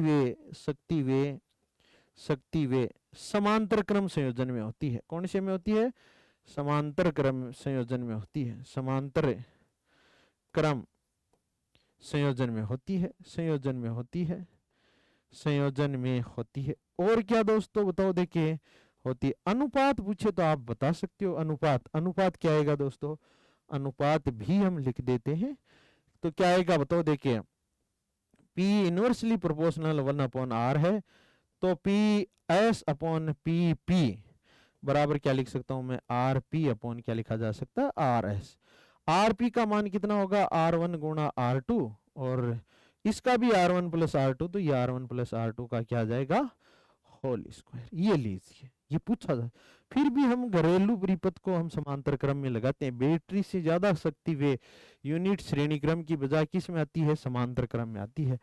तो बताओ क्या खानी हुई ऐसा, तो ये हमें ये पता चलती है कि अपने पास श्रेणी क्रम में एक बल्ब खराब हो जाएगा तो शक्ति वे तो जल जाएगी, चल जाएगी अपने पास, लेकिन एक उपकरण खराब होने पर सभी उपकरण बंद हो जाते हैं, यह बर्दाश्त करने वाली चीजें नहीं होती। इसलिए घरेलू परिपथ किसका बनाया जाता है, समांतर क्रम संयोजन में है बनाया जाता। ये किसकी बात हुई, शक्ति वे की बात हुई। हम बात कर लें अब किसकी, बताओ देखिए, परिपथ में ऊर्जा से, परिपथ में ऊर्जा वे, ऊर्जा वे की चर्चा कर लूं या घरेलू बिल की चर्चा कर लूं, ये भी छोटी सी चर्चा है, इसको भी हम समाप्त कर देते हैं। तो विद्युत खर्च, देखो शक्ति का मात्रक क्या होगा, इसका मात्रक भी ध्यान रखोगे, मात्रक क्या होगा ये ध्यान रखोगे, क्या होता है, जूल अपॉन क्या होता है बताओ देखिए सेकंड, या क्या होता है बताओ देखिए वॉट, क्या होता है वाट, वाट किसका मात्रक होता है, अपने पास है। और ये भी ध्यान रखोगे 1 किलोवाट बराबर कितना होता है, 1000 वाट होता है, 1000 वाट होता है। 1 HV बराबर भी ध्यान रखोगे कितना होता है, 746 वाट होता है, कितना होता है, 746 वाट होता है। ये छोटे छोटे वर्ड है जो अपने को ध्यान में रखने की जरूरत है। अगली चर्चा हम किसकी करना चाहते हैं, ऊर्जा वे की, बिल की। तो क्या है अपने पास बताओ, तो ध्यान रखिए विद्युत ऊर्जा खर्च, विद्युत ऊर्जा खर्च का फॉर्मूला क्या होता है, विद्युत ऊर्जा खर्च की हम चर्चा करना चाहें तो ध्यान रखिए शक्ति किस में लिखी जाएगी, हमेशा ही शक्ति ध्यान रखेंगे पावर वाट में, समय किस में लिखा जाएगा, घंटे में, समय किस में लिखा जाएगा दोस्तों, घंटे में, और नीचे क्या लिख दूं 1000 वाट, क्या लिख दूं 1000। तो ये किस में आएगा, हमेशा ही KWH में आएगा, या आंसर किस में आएगा दोस्तों, यूनिट में आएगा, किस में आएगा, यूनिट में। तो बिल की जब जब चर्चा हो तो शक्ति वाट में लेते हैं, समय घंटे में, और ये हमेशा ही किस में आता है, यूनिट में। तो 1 यूनिट बराबर क्या होता है दोस्तों, पहली बात तो 1 यूनिट ही 1 KWH होती है, मतलब किलोवाट घंटा होती है, क्या होती है, किलोवाट घंटा, इसका कुल मिलाकर अर्थ होता है। 1 यूनिट में कितनी बिजली खर्च होती है, कितनी जूल खर्च हो जाएगी, तो ये भी ध्यान रखोगे, किलो का मतलब 1000, कितना हो गया 1000। और क्या हो गया बताओ, देखो दोस्तों, वाट को मतलब वाट यूज किया। घंटे में कितनी सेकंड होती है? 3600 सेकंड होती है। तो ये भी हमें पता चल गया। तो कितना आ जाएगा बताओ, देखिए 36 गुणा 10 की पावर 5 जूल लिख दूं, या दोस्तों कितना लिख दूं, 3.6 इंटू 10 की पावर 6 जूल लिखा जा सकता है।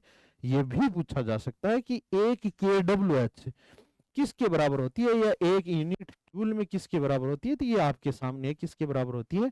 3.6 इंटू 10 की पावर 6 जूल के बराबर होती है। अब एक छोटा सा उदाहरण एग्जाम्पल यहाँ भी हम सेट कर लेते हैं, ताकि आपको क्या नहीं है, कंफ्यूजन नहीं रहे। मान लो कि घरेलू परिपथ में ध्यान रखें, घरेलू परिपथ में 10 पंखे 10 पंखे 100 वाट के प्रतिदिन प्रतिदिन 10 घंटे चलते हैं, 10 घंटे। व एक एसी एक एसी 1000 वाट की प्रतिदिन प्रतिदिन 2 घंटे चलती है, 2 घंटे प्रतिदिन 2 घंटे चलती है, तो विद्युत खर्च होगा। ये पूछ ले दोस्तों, तो विद्युत खर्च होगा। तो बता दीजिए क्या आएगा, विद्युत खर्च होगा किसका? प्रतिदिन का। अपने को ज्यादा दिनों से मतलब नहीं है, एक दिन का निकाल लेंगे तो हम सभी दिनों का निकाल पाएंगे। तो बताओ आंसर क्या आएगा दोस्तों, आपके सामने है विद्युत ऊर्जा खर्च। पहली बात तो हम किसकी चर्चा कर लें? पंखे की। पंखे की शक्ति, कुल शक्ति कितनी आ जाएगी दोस्तों? हमें पता है कि 100 वाट का एक है, तो 10 चलाए तो कितना आ गया? 1000 वाट आ गया। कितना आ गया दोस्तों? 1000 वाट। तो खर्च कितना आ जाएगा? खर्च, विद्युत खर्च की चर्चा करूं तो 1000 वाट कितने घंटे चल रहे हैं प्रतिदिन? 10 घंटे बट्टे 1000। तो 1000 से तो 1000 कट गया, तो कितने आ गई? 10 यूनिट निकल रहे हैं पंखे पंखे दोस्तों। और अपने पास किसकी चर्चा करें? एसी। एसी की बात करें तो एसी का खर्च की चर्चा कर लो तो कितना आएगा दोस्तों? 1000 वाट की प्रतिदिन कितने घंटे चलती है? 2 घंटे। 1000 का भाग दे दिया, 1000 से 1000 कट गया, तो कितनी यूनिट निकलेगी? 2 यूनिट। आप समझ सकते हो कि 100 वाट का एक पंखा, 10 पंखे चलाएं, एक एसी चला लें, कितने, तो ये अंतर। 10 घंटे भी चला लोगे तो कोई फर्क ही नहीं पड़ेगा, दोनों यूनिट समान होगी। तो कुल ही खर्च कितना आ गया दोस्तों? कुल खर्च की चर्चा कर ले तो आपके सामने है 10+2 बराबर कितना आ जाएगा? 12 यूनिट। ये थोड़ा सा ध्यान रखोगे, रख लोगे या नहीं रख लोगे? इस टाइप का क्वेश्चन आप तक पहुंचाया जा सकता है। अगली बात हम करना चाह रहे हैं, क्या कर रहे हैं बताओ। देखे, विद्युत खर्च की बात हो गई दोस्तों, हम बात करना चाह रहे हैं अपनी एक नई बात है, विद्युत धारा का कौन सा प्रभाव दोस्तों? विद्युत धारा का ध्यान रखोगे, विद्युत धारा का उष्मीय प्रभाव। विद्युत धारा का दोस्तों कौन सा प्रभाव? उष्मीय प्रभाव।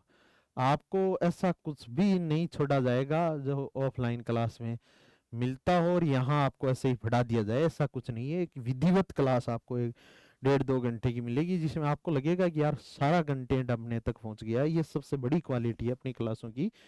तो इस बात को समझ लीजिए, विद्युत धारा का उष्मीय प्रभाव की हम चर्चा कर लें तो उष्मीय प्रभाव का मतलब हमने क्या किया? हम जानते हैं कि जब भी अपने घरेलू परिपथ में जो तार होते हैं उसमें विद्युत धारा प्रवाहित करते हैं, तो लंबे समय के बाद में हम उनको हाथ लगाकर चेक करते हैं तो वो गर्म मिलते हैं। इसका मतलब संपूर्ण विद्युत ऊर्जा हमारे बल्ब में कन्वर्ट नहीं हो पाई, कुछ ऊर्जा हमें किसके रूप में वे हो गई? उस तार को गर्म करने के रूप में वे हो गई। तो वो कितनी विद्युत ऊर्जा खर्च होती है, इसकी चर्चा हम करना चाहते हैं। तो पहली बात तो उसमें प्रभाव की बात कर लूं तो समझ लीजिए, यदि यदि यदि परिपथ यदि परिपथ में जुड़े प्रतिरोध जुड़े प्रतिरोध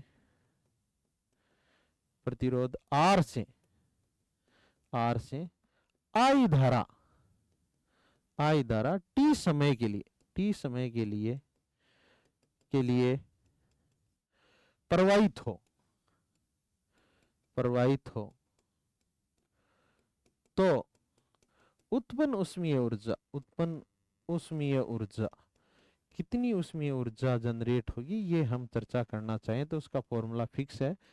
एच बराबर दोस्तों क्या होता है, I square R into T, या दोस्तों क्या होता है V square upon R into T. ये थोड़ा सा ध्यान रखोगे अपने पास। तो वही बात, उसमें ये प्रभाव श्रेणी क्रम में ज्यादा देखने को मिलता है या समांतर क्रम में। तो श्रेणी क्रम में तुल्य प्रतिरोध घट जाता तो ये उसमें प्रभाव ज्यादा होता है या कम होता है। समांतर क्रम में तुल्य प्रतिरोध घट जाता तो ध्यान रखोगे। हम चर्चा कर लें तो हम ये लिख सकते हैं नोट डाल के, क्या बताओ, देखिए समान समय में समान समय में समान समय में समय में समान प्रतिरोधों से समान प्रतिरोधों से समान समय में समान प्रतिरोधों से समान बैटरी जोड़ने पर ध्यान रखोगे, जोड़ने पर समांतर क्रम संयोजन में समांतर क्रम संयोजन में ध्यान रखोगे उष्मीय प्रभाव, समांतर क्रम संयोजन में उष्मीय प्रभाव विशेषतः ध्यान रखोगे, उष्मीय प्रभाव श्रेणी क्रम की तुलना में अधिक होता है। श्रेणी क्रम की तुलना में क्या होता है, अधिक होता है। तुलना में ध्यान रखोगे अधिक होता है। क्यों होता है दोस्तों, कि आर का मान घट जाएगा, आर घटेगा तो एच बढ़ेगी, ये समान ही है, अधिक होगा। ये सबसे बड़ी बात है, क्या होगा, अधिक होगा। तो ये ध्यान रखोगे कि सेम ही बैटरी से हम क्या करवा रहे हैं, श्रेणी क्रमों में प्रतिरोधों में धारा प्रवाहित कर रहे हैं और समांतर क्रम में कर रहे हैं। तो समान समय में यदि करते हैं तो किस में उसमें प्रभाव ज्यादा देखने को मिलता है, विशेषतः क्यों देखने को मिलेगा बताओ। देखिए हमने अभी भी लिखा था कि आर एस का मान किससे ज्यादा होता है, आर एस का मान आर पी से हमेशा जनरली ज्यादा होता है। तो वही बात, ज्यादा होगा तो शक्ति वेग जहां ज्यादा होगी वहीं उसमें प्रभाव ज्यादा देखने को मिलेगा। ये क्वेश्चन फिर भी कम चांस है न्यूमेरिकल पूछने का, लेकिन इसके उदाहरण याद रखोगे कि विद्युत धारा के उसमें प्रभाव पर आधारित उपकरण है या उदाहरण है। ये बहुत इंपॉर्टेंट बता रहा हूँ फिर कि कौन कौन से उदाहरण अपने पास विद्युत धारा के उसमें प्रभाव पर आधारित होते हैं। तो हम बता दें आपको कि कौन कौन से होते हैं। पहली चर्चा कर लें कि विद्युत हीटर में क्या जुड़ा होता है। पहली बात तो टंगस्टन या ध्यान रखोगे टंगस्टन या नाइक्रोम का तार होता है। कौन सा तार होता है, या दोस्तों नाइक्रोम का तार होता है। किसका तार होता है, नाइक्रोम का। टंगस्टन या नाइक्रोम की भी एक विशेषता होती है, कौन सी बताओ। देखिए उच्च प्रतिरोधकता होती है और उच्च ही गलनांक होता है दोस्तों। उच्च प्रतिरोधकता व उच्च गलनांक, ये ध्यान रखोगे। उच्च गलनांक पूछा जा सकता है अपने पास कि हीटर में लगा हुआ जो तार है वो किसका बना होता है, टंगस्टन या नाइक्रोम का बना होता है। इसकी भी एक प्रकृति है।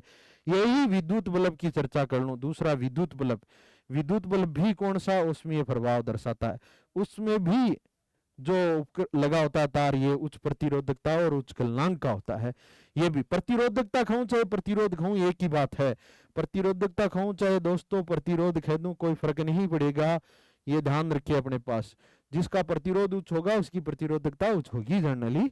तो ये कह दिया। अगली बात हम कर लें, तीसरा बताओ। देखिए माइक्रो वेव की चर्चा कर लें, माइक्रो ओवन की चर्चा कर लें। तो माइक्रो ओवन भी किस पर आधारित है, विद्युत केतली की चर्चा कर लूं। किसकी बात कर लूं दोस्तों, विद्युत केतली की चर्चा कर लूं, इलेक्ट्रिक केतली की चर्चा कर लूं।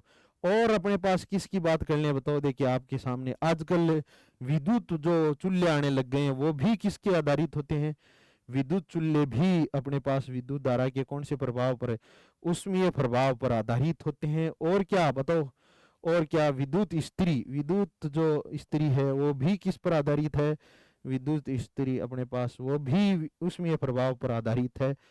और क्या जोड़ सकते हो बताओ। देखिए जहां से आपको गर्मी मिलती हो वो सब के सब किस पर आधारित है, इसी पर आधारित है।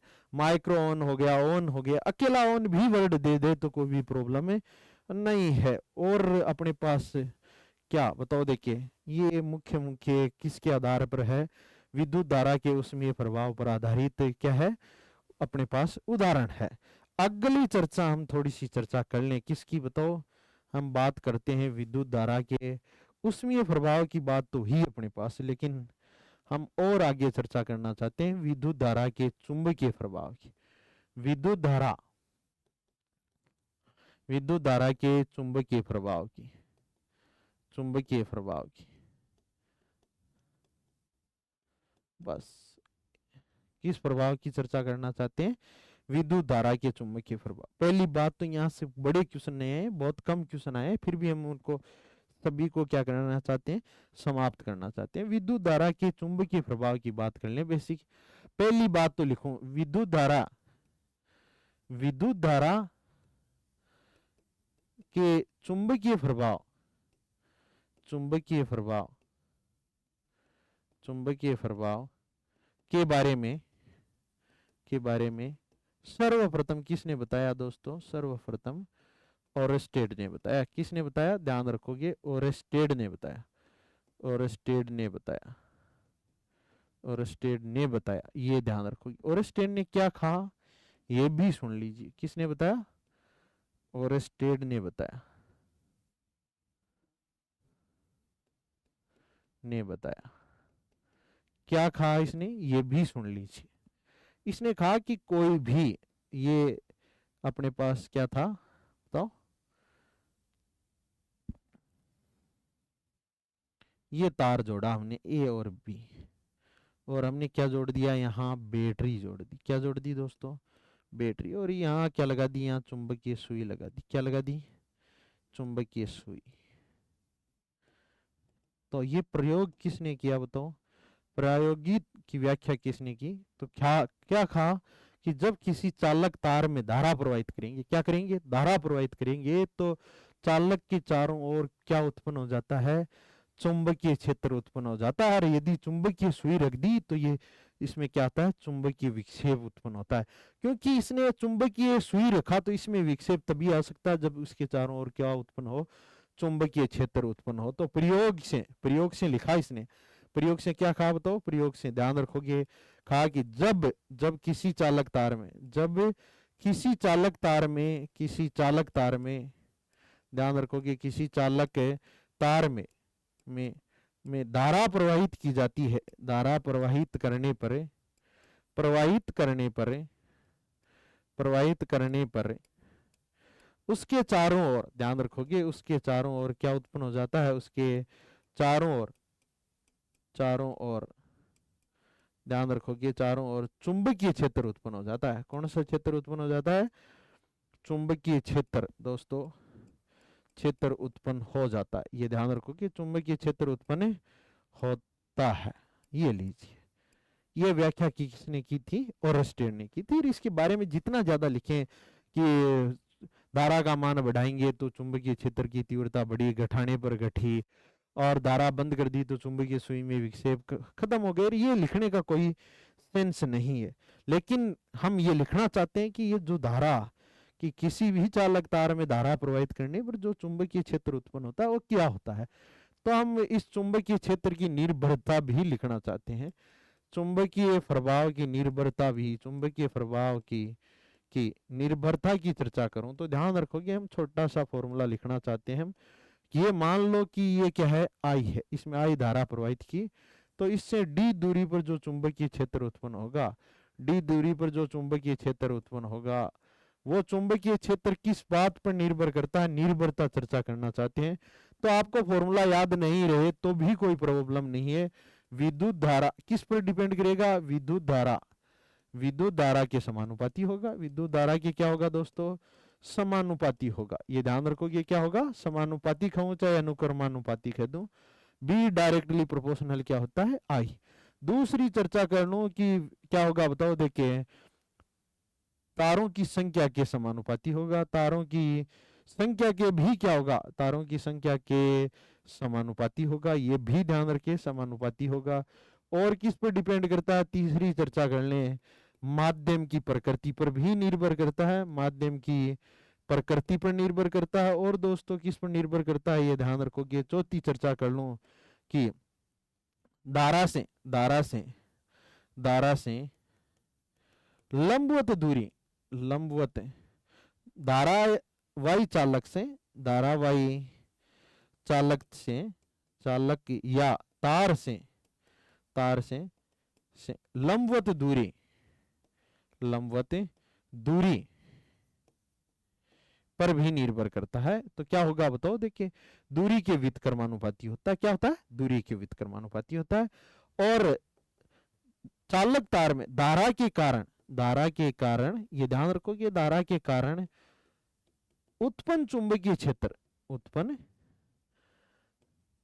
चुंबकीय क्षेत्र, उत्पन्न चुंबकीय क्षेत्र के परिमाण के बारे में, परिमाण के बारे में बताने वाला कौन था? परिमाण के बारे में ध्यान रखो कि बारे में बायो-सावर्त, बायो-सावर्त, बायो-सावर्त व एम्पियर ने बताया था। किसने बताया था? एम्पियर ने बताया था। ये ध्यान रखोगे, किसने बताया था? एम्पियर ने बताया था। ये बात किसकी हुई बताओ? विद्युत धारा के चुंबकीय प्रभाव की निर्भरता हो गई। हम थोड़ी सी बात किसकी करना चाहते हैं? फैराडे की भी चर्चा करना चाहते हैं, लेंज की भी चर्चा करना चाहते हैं। अब ध्यान रखोगे, ये जब बात हुई तो क्या हुआ? फैराडे के बारे में भी लिख लेते हैं। विद्युत धारा, विद्युत धारा का चुंबकीय प्रेरण, विद्युत धारा का कौन सा प्रेरण बताओ? चुंबकीय प्रेरण, चुंबकीय प्रेरण। तो ध्यान रखोगे चुंबकीय प्रेरण का मतलब क्या है? इस तो ये विशेषता ध्यान रखें। चुंबकीय प्रेरण के बारे में किसने बताया? चुंबकीय प्रेरण के बारे में, प्रेरण के बारे में फैराडे ने बताया। किसने बताया दोस्तों? फैराडे ने बताया। पहली बात तो किसने बताया? फैराडे ने बताया। ये पूछा जाता है सीधा सीधा कि चुंबकीय प्रभाव की व्याख्या करने वाला कौन था? ओरस्टेड था। और चुंबकीय प्रेरण के बारे में बताने वाला कौन था? ये ध्यान रखोगे अपने पास से, बताओ चुंबकीय प्रेरण के बारे में बताने वाला कौन था? फैराडे था। ये एक लाइन में और जोड़ दूं इधर पीछे ही, ये धारा परिमाण के बारे में तथा दिशा के बारे में कौन बताने वाला था बताओ? तथा दिशा के बारे में, तथा दिशा के बारे में, दिशा के बारे में किसने बताया था? दिशा के बारे में फ्लेमिंग के दाहिने हाथ का नियम, फ्लेमिंग के दाहिने हाथ के नियम, दाहिने हाथ के नियम, हाथ के नियम या पेंच के नियम से व्यक्त किया जाता है। पेंच के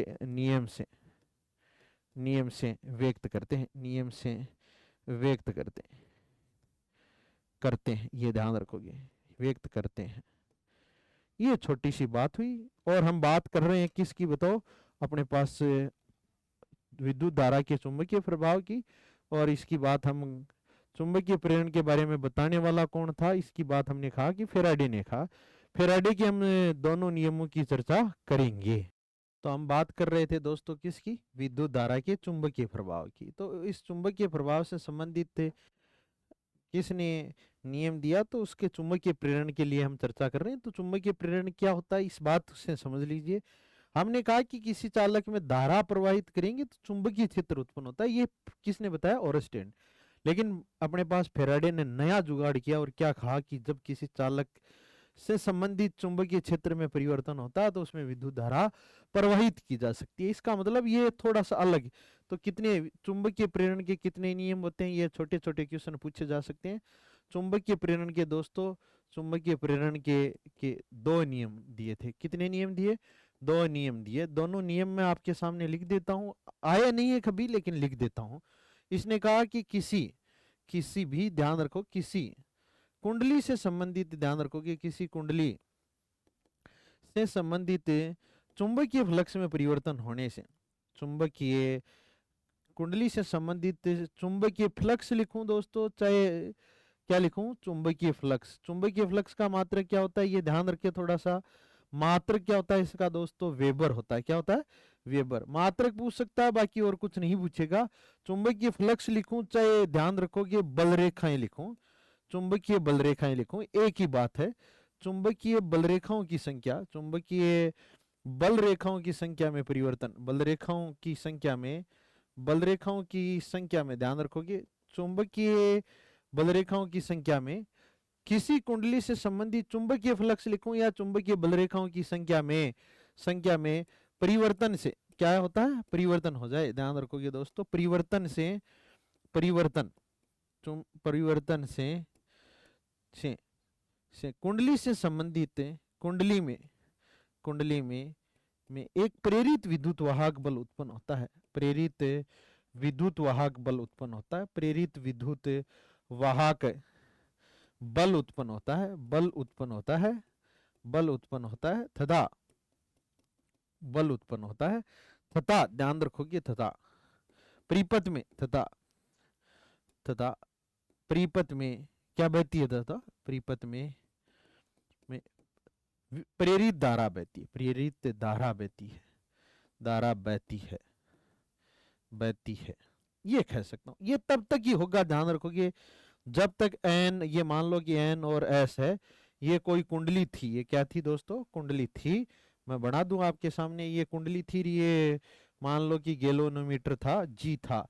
इसमें तभी पता चलेगा जब अपने पास क्या होगी दोस्तों, ये मान लो कि इससे संबंधित चुंबकीय बलरेखाओं की संख्या में क्या हो जाए, परिवर्तन हो जाए। बलरेखाएं की संख्या में परिवर्तन होगा या अपने पास चुंबकीय फ्लक्स में परिवर्तन होगा, ये तभी होगा जब इन दोनों के बीच में कौन सी गति हो दोस्तों, आपेक्षिक गति हो। कौन सी गति हो, आपेक्षिक गति हो। तो ध्यान रखोगे, आपेक्षिक गति के कारण ऐसा कुछ होता है, और आपेक्षिक गति होने के कारण क्या होता है, चुंबकीय फ्लक्स में परिवर्तन हो जाता है, और चुंबकीय फ्लक्स में परिवर्तन से क्या अपने पास प्रेरित धारा उत्पन्न हो जाती है। यही यही क्या है बताओ, देखिए ध्यान रखोगे, यही विद्युत चुंबकीय प्रेरण कहलाता है। यही विद्युत चुंबकीय प्रेरण कहलाता है दोस्तों। क्या कहलाता है, यही विद्युत चुंबकीय प्रेरण कहलाता है। ये छोटी छोटी बात याद रखोगे, ये विद्युत चुंबकीय प्रेरण कहलाता है। ये तब तक नहीं होगा जब तक इन दोनों के बीच में कौन सी गति नहीं होगी, आपेक्षिक गति नहीं होगी। दूसरा नियम क्या दिया दोस्तों, ये भी हम समझ लेते हैं, ये भी कहानी इसकी समझ लेते हैं। दूसरा नियम क्या है अपने पास,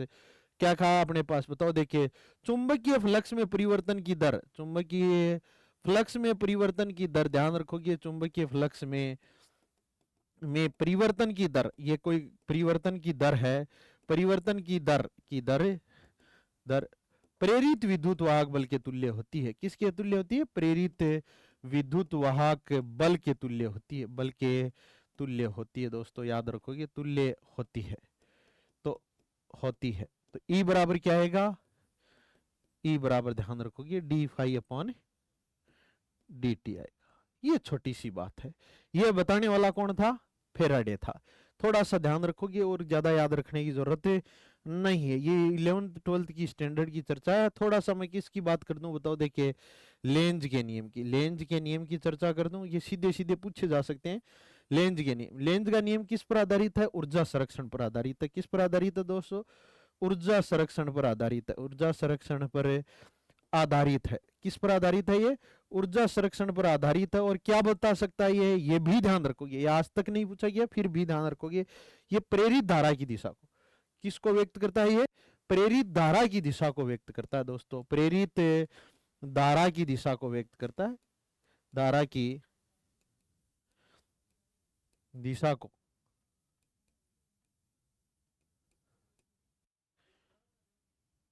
प्रेरित धारा की दिशा को व्यक्त करता है। ये छोटी छोटी बातें आपको याद रखनी है। किसको व्यक्त करता है दोस्तों, प्रेरित धारा की दिशा को। तो ये लेंज का नियम ये कहता है, जब अपने पास कुंडली क्या होगी, ये अपने पास मान लो कि एन है और ये एस है, तो ये अपने पास वही कारण होगा जो अपनी उत्पत्ति के कारणों का क्या करता है। तो प्रेरित धारा की दिशा किस प्रकार होगी, ये भी लिख लेते हैं। प्रेरित धारा की दिशा, ध्यान रखोगे, प्रेरित धारा की दिशा इस प्रकार होती है, इस प्रकार होती है, इस प्रकार होती है कि वह अपनी उत्पत्ति के कारणों का क्या करती है दोस्तों, वह अपनी उत्पत्ति के कारणों का विरोध करती है। अपनी उत्पत्ति के कारणों का क्या करती है, उत्पत्ति के कारणों का विरोध करती है, कारणों का विरोध करती है। ये थोड़ा सा ध्यान रखोगे, अपनी उत्पत्ति के कारणों का क्या करती है, विरोध करती है। ये किसका नियम है, लेंज का नियम है। इसका मतलब यदि कुंडली के पास, ये मान लीजिए कुंडली का कोई लास्ट का सिरा था, इसके पास एन होगा, एन और एस कोई चुंबक थी, यदि एन पास आएगा तो यहाँ क्या बनेगा, एन बनेगा। क्या बनेगा दोस्तों, एन पास आने का विरोध करेगा। और यदि क्या है अपने पास बताओ, देखिए एस दूर जा रहा है, क्या जा रहा है, एस दूर जा रहा है तो दूर जाने का क्या कर सकता है, विरोध कर सकता है। तो दोनों विपरीत ध्रुवों के मध्य क्या होता है, आकर्षण होता है, इस कारण ये हम कह सकते हैं। दूसरी बात क्या कहूं बताओ, देखिए अपने पास एस क्या हो, पास आ रहा हो, एन इधर हो और एस किधर हो, इधर हो, तो एस पास आने का विरोध कब हो सकता है, ध्यान रखोगे, एस पास आने का विरोध है, एस पास आएगा तो एस बढ़ जाए इस कुंडली में, और एन दूर जा रहा है, एन क्या जा रहा हो दोस्तों, दूर जा रहा हो, एस इधर आ जाए और एन इधर आ जाए, तो इन दोनों के मध्य आकर्षण होगा, दूर जाने का ये अपोज करेगा। तो यहाँ धारा क्या बहेगी, ध्यान रखोगे, क्लॉकवाइज बहेगी, क्लॉकवाइज बहेगी, क्या बहेगी, क्लॉकवाइज बहेगी। यहाँ धारा क्या बहेगी आपके सामने है, एंटी क्लॉकवाइज, एंटी क्लॉकवाइज बहेगी। तो धारा की दिशा को व्यक्त करने वाला कौन है, नियम है वो लेंज का नियम है, और वो किस पर आधारित होता है, ये अपने पास ऊर्जा संरक्षण पर आधारित होता है। ये बेसिक बातें हमने की, और इसके बाद में हमने कहा कि ये जब प्रयोग है, चुंबकीय प्रभाव है, तो ये इस पर आधारित उदाहरण कौन कौन से हैं, तो ये आप थोड़ा सा ध्यान रखोगे, कौन कौन सा उदाहरण अपने पास क्या है। तो वॉशिंग मशीन हुआ, चाहे स्पीकर हुआ, चाहे अपने पास क्या हुआ बताओ, विद्युत घंटी हुई, चाहे टेलीग्राम हुआ, टेलीग्राफ हुआ, ये विद्युत मोटर हुई, ये किस पर आधारित काम करते हैं, विद्युत जनरेटर हुआ, यह चुंबकीय सुई में विक्षेप हुए विद्युत धारा के चुंबकीय प्रभाव को व्यक्त करते हैं। तो विद्युत धारा के, हम किसकी बात कर लें दोस्तों, विद्युत धारा के चुंबकीय प्रभाव की बात कर लें, विद्युत धारा, विद्युत धारा के चुंबकीय प्रभाव के उदाहरण भी समझ लेते हैं। चुंबकीय प्रभाव के उदाहरण, चुंबकीय प्रभाव के उदाहरण समझ लीजिए आप। उदाहरण तो कौन कौन से उदाहरण है, पहली बात तो हम लिख दें, चुंबकीय सुई में विक्षेप, किसके उदाहरण है, चुंबकीय सुई में जो विक्षेप होगा, चुंबकीय सुई में विक्षेप वो किस पर आधारित होता है दोस्तों, वो भी ध्यान रखिए, विद्युत मोटर है, विद्युत मोटर है, विद्युत मोटर है, विद्युत मोटर है, वो भी किस पर आधारित है, चुंबकीय प्रभाव पर है। तीसरा चुंबकीय प्रेरण पर आधारित होता है, विद्युत जनरेटर होता है, विद्युत जनरेटर होता है, वो भी चुंबकीय। तो ये ध्यान रखो कि ये चुंबकीय प्रभाव पर है, ये चुंबकीय प्रभाव पर प्रॉपर, और ये दोस्तों किस पर है अपने पास बताओ, देखिए चुंबकीय प्रेरण पर आधारित है, चुंबकीय प्रेरण पर आधारित है, ये ध्यान रखोगे अपने पास। अगली चर्चा में कर दूं तो क्या है अपने पास बताओ, देखिए टेलीग्राफ है, टेलीग्राफ भी किस पर आधारित होता है, टेलीग्राफ है।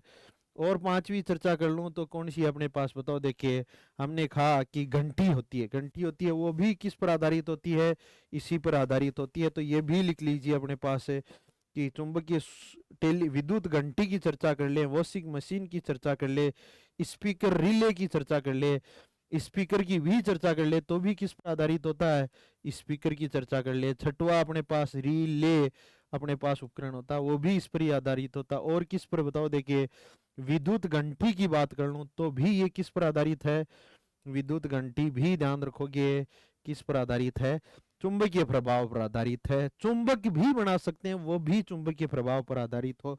तो चुंबक अकेले लोहे के टुकड़े का चुंबक की तरह व्यवहार करना भी चुंबक है। तो अकेला चुंबक वर्ड लिखूं तो भी वो किस पर आधारित है, चुंबकीय प्रभाव पर आधारित है। तो ये इसके उदाहरण हो गए, ये सीधे उदाहरण पूछे जा सकते हैं। और क्या अपने पास बताओ, देखिए हम इन सभी की बात कर रहे हैं तो थोड़ी थोड़ी बात, हम चुंबकीय प्रभाव की बात हुई तो प्रत्यावर्ती धारा, तो छोटी बात कर ले, विद्युत मोटर, विद्युत मोटर क्या करती है ये कर लेते हैं अपने पास। तो विद्युत मोटर दोस्तों ध्यान रखोगे ये है, या किसको बताओ, विद्युत ऊर्जा को कौन सी ऊर्जा में बदलता है, विद्युत ऊर्जा को, विद्युत ऊर्जा को अपने पास ध्यान रखोगे यांत्रिक ऊर्जा में बदलता है, किस यांत्रिक ऊर्जा में बदलता है, यांत्रिक ऊर्जा में बदलता है, बदलता है। और क्या कहते हैं दोस्तों, बदलता है। और इसकी चर्चा करूं तो यांत्रिक ऊर्जा में बदलता है, और हम चर्चा कर लें इसकी, तो यांत्रिक ऊर्जा में बदलेगा तो ये किस पर आधारित है, चुंबकीय प्रभाव पर आधारित होता है, किस पर आधारित है, चुंबकीय प्रभाव पर आधारित है, ये भी ध्यान रखोगे चुंबकीय प्रभाव पर आधारित है। हाँ पंखों में चर्चा कर लें, अपने पास पंखों की बात कर लें, कूलर में चर्चा कर लें तो कूलर की जो मोटर होती है वो भी इसी की होती है।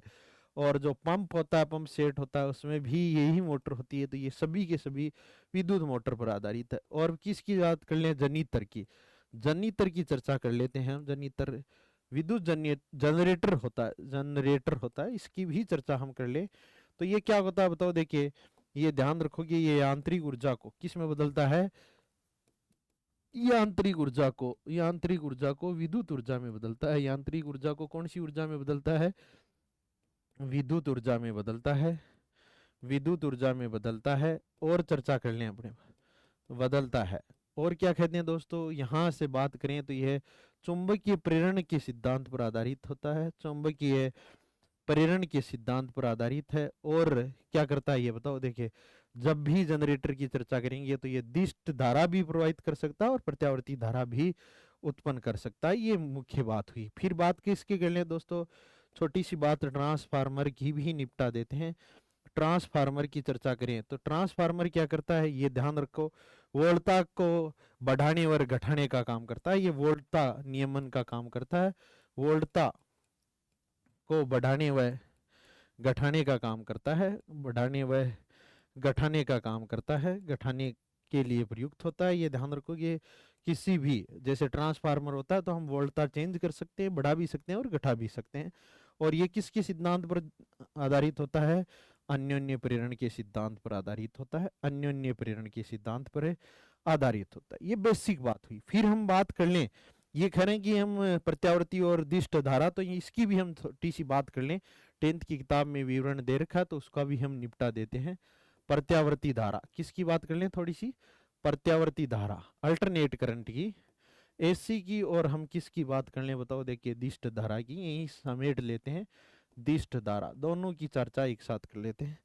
प्रत्यावर्ती धारा क्या होती है बताओ, प्रत्यावर्ती धारा की चर्चा करूं तो वह धारा जिसका मान, वह धारा जिसका मान समय के साथ, जिसका मान ध्यान रखो कि जिसका मान समय के साथ, समय के साथ साथ आवर्ती रूप से बदलता है, आवर्ती रूप से बदलता है, आवर्ती रूप से बदलता है, से बदलता है, वो क्या कहलाता है दोस्तों, बदलता है। वह धारा क्या कहलाएगी, प्रत्यावर्ती धारा कहलाएगी। ध्यान रखोगे ये ऐसे धारा है, ये आई और टी में समय है तो ये प्रत्यावर्ती। घरेलू परिपथ में जो भी उपयोग किया जाता है, घरेलू परिपथ में ध्यान रखोगे किस धारा को यूज करते हैं, 50 हर्ट्ज आवृत्ति की और 220 वोल्ट की। ये भारत का काम है।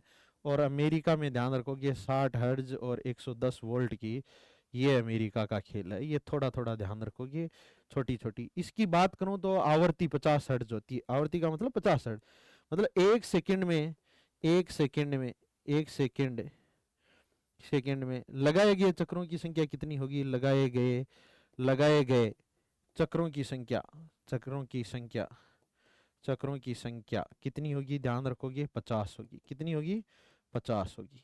लगाए गए चक्रों की संख्या की चर्चा करें तो 50 होगी।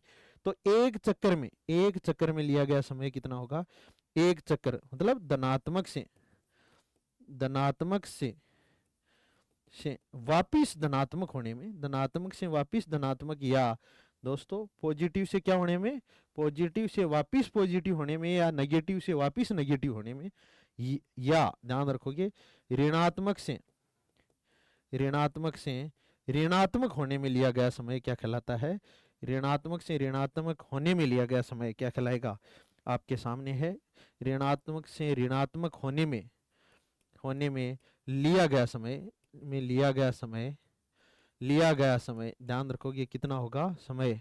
पूछा जा सकता है कि एक चक्कर में लिया गया समय कितना होगा, तो 1/50 सेकेंड आ जाएगा। 1/50 का मतलब कितना हो गया दोस्तों, 0.02 सेकेंड हो गया। और पूछा जा सकता है कि ध्रुवता बदलने में प्रत्यावर्ती, ये सीधे क्वेश्चन पूछे जाते हैं, प्रत्यावर्ती धारा, प्रत्यावर्ती धारा द्वारा, धारा द्वारा, धारा द्वारा ध्रुवता, ध्रुवता बदलने में, ध्रुवता बदलने में, बदलने में, ध्रुवता बदलने में लिया गया समय, लिया गया समय, लिया गया समय क्या पूछ ले दोस्तों, समय।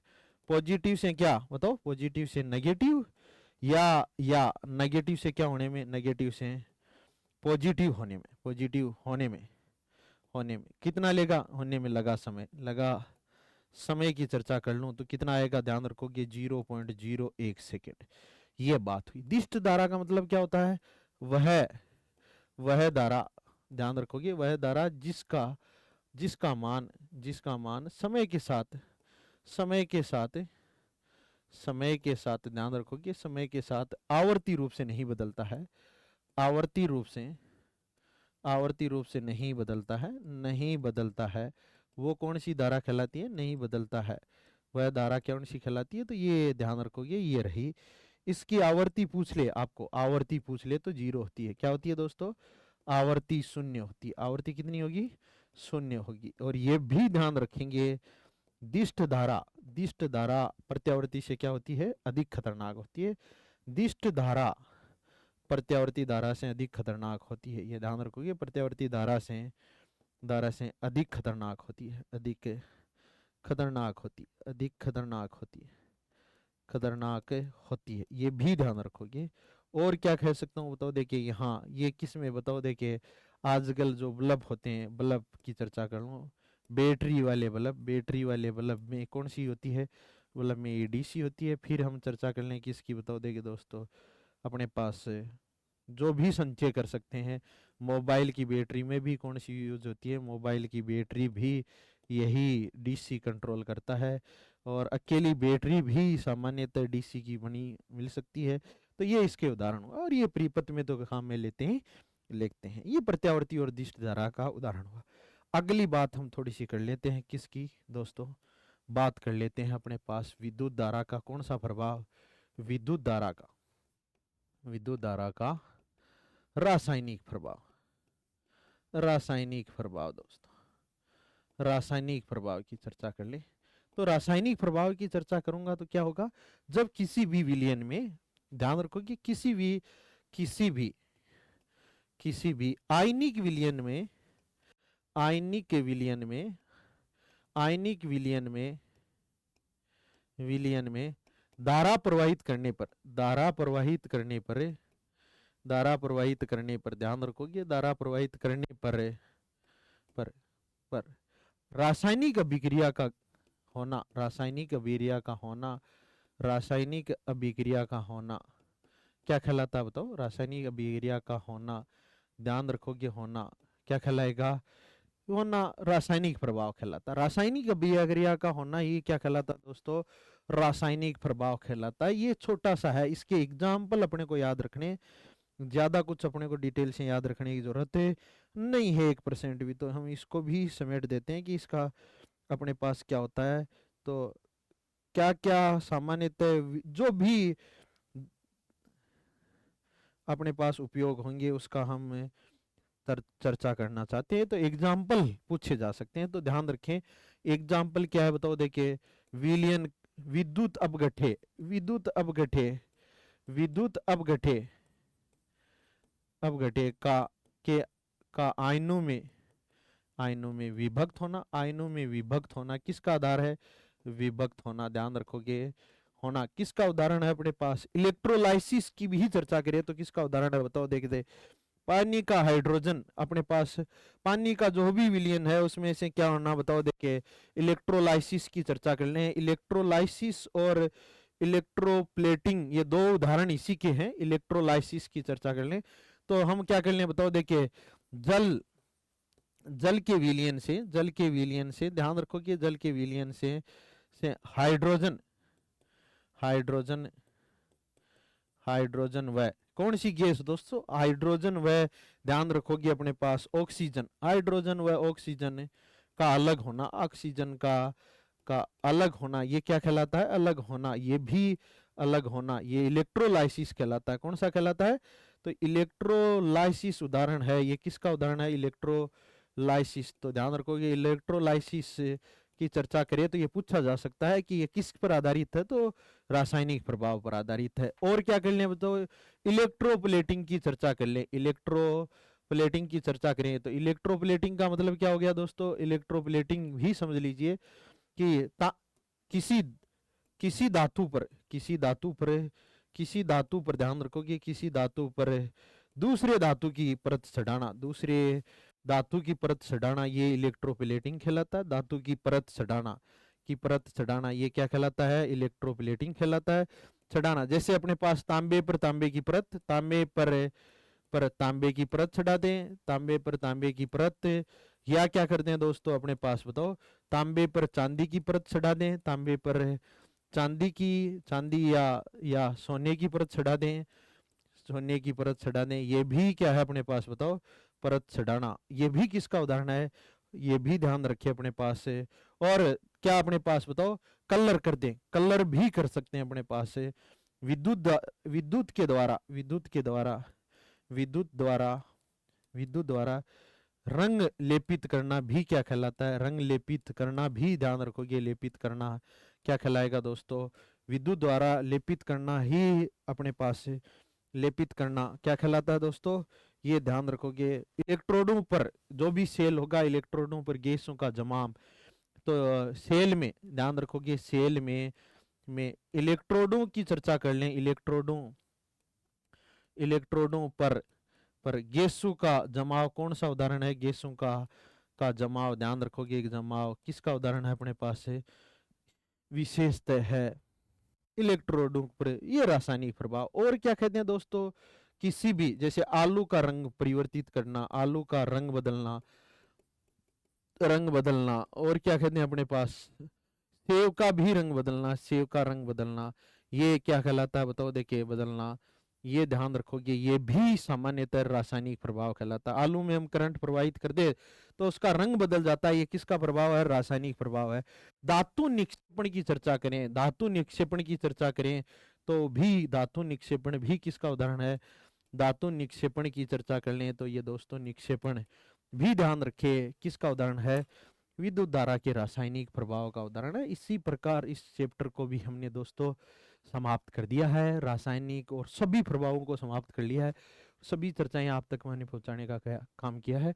तो ये क्लास आप तक पहुंच जाएगी, तो इस क्लास को भी अधिक से अधिक लोगों तक शेयर करिए और पूरी क्लास देखिए तन्मयता से। एक दो दिन में आप तक थ्योरी की क्लास आ गई है, तो 100 क्वेश्चनों के आसपास न्यूमेरिकल की भी और थ्योरिटिकल क्वेश्चनों की भी क्लास बहुत जल्दी पहुंच जाएगी।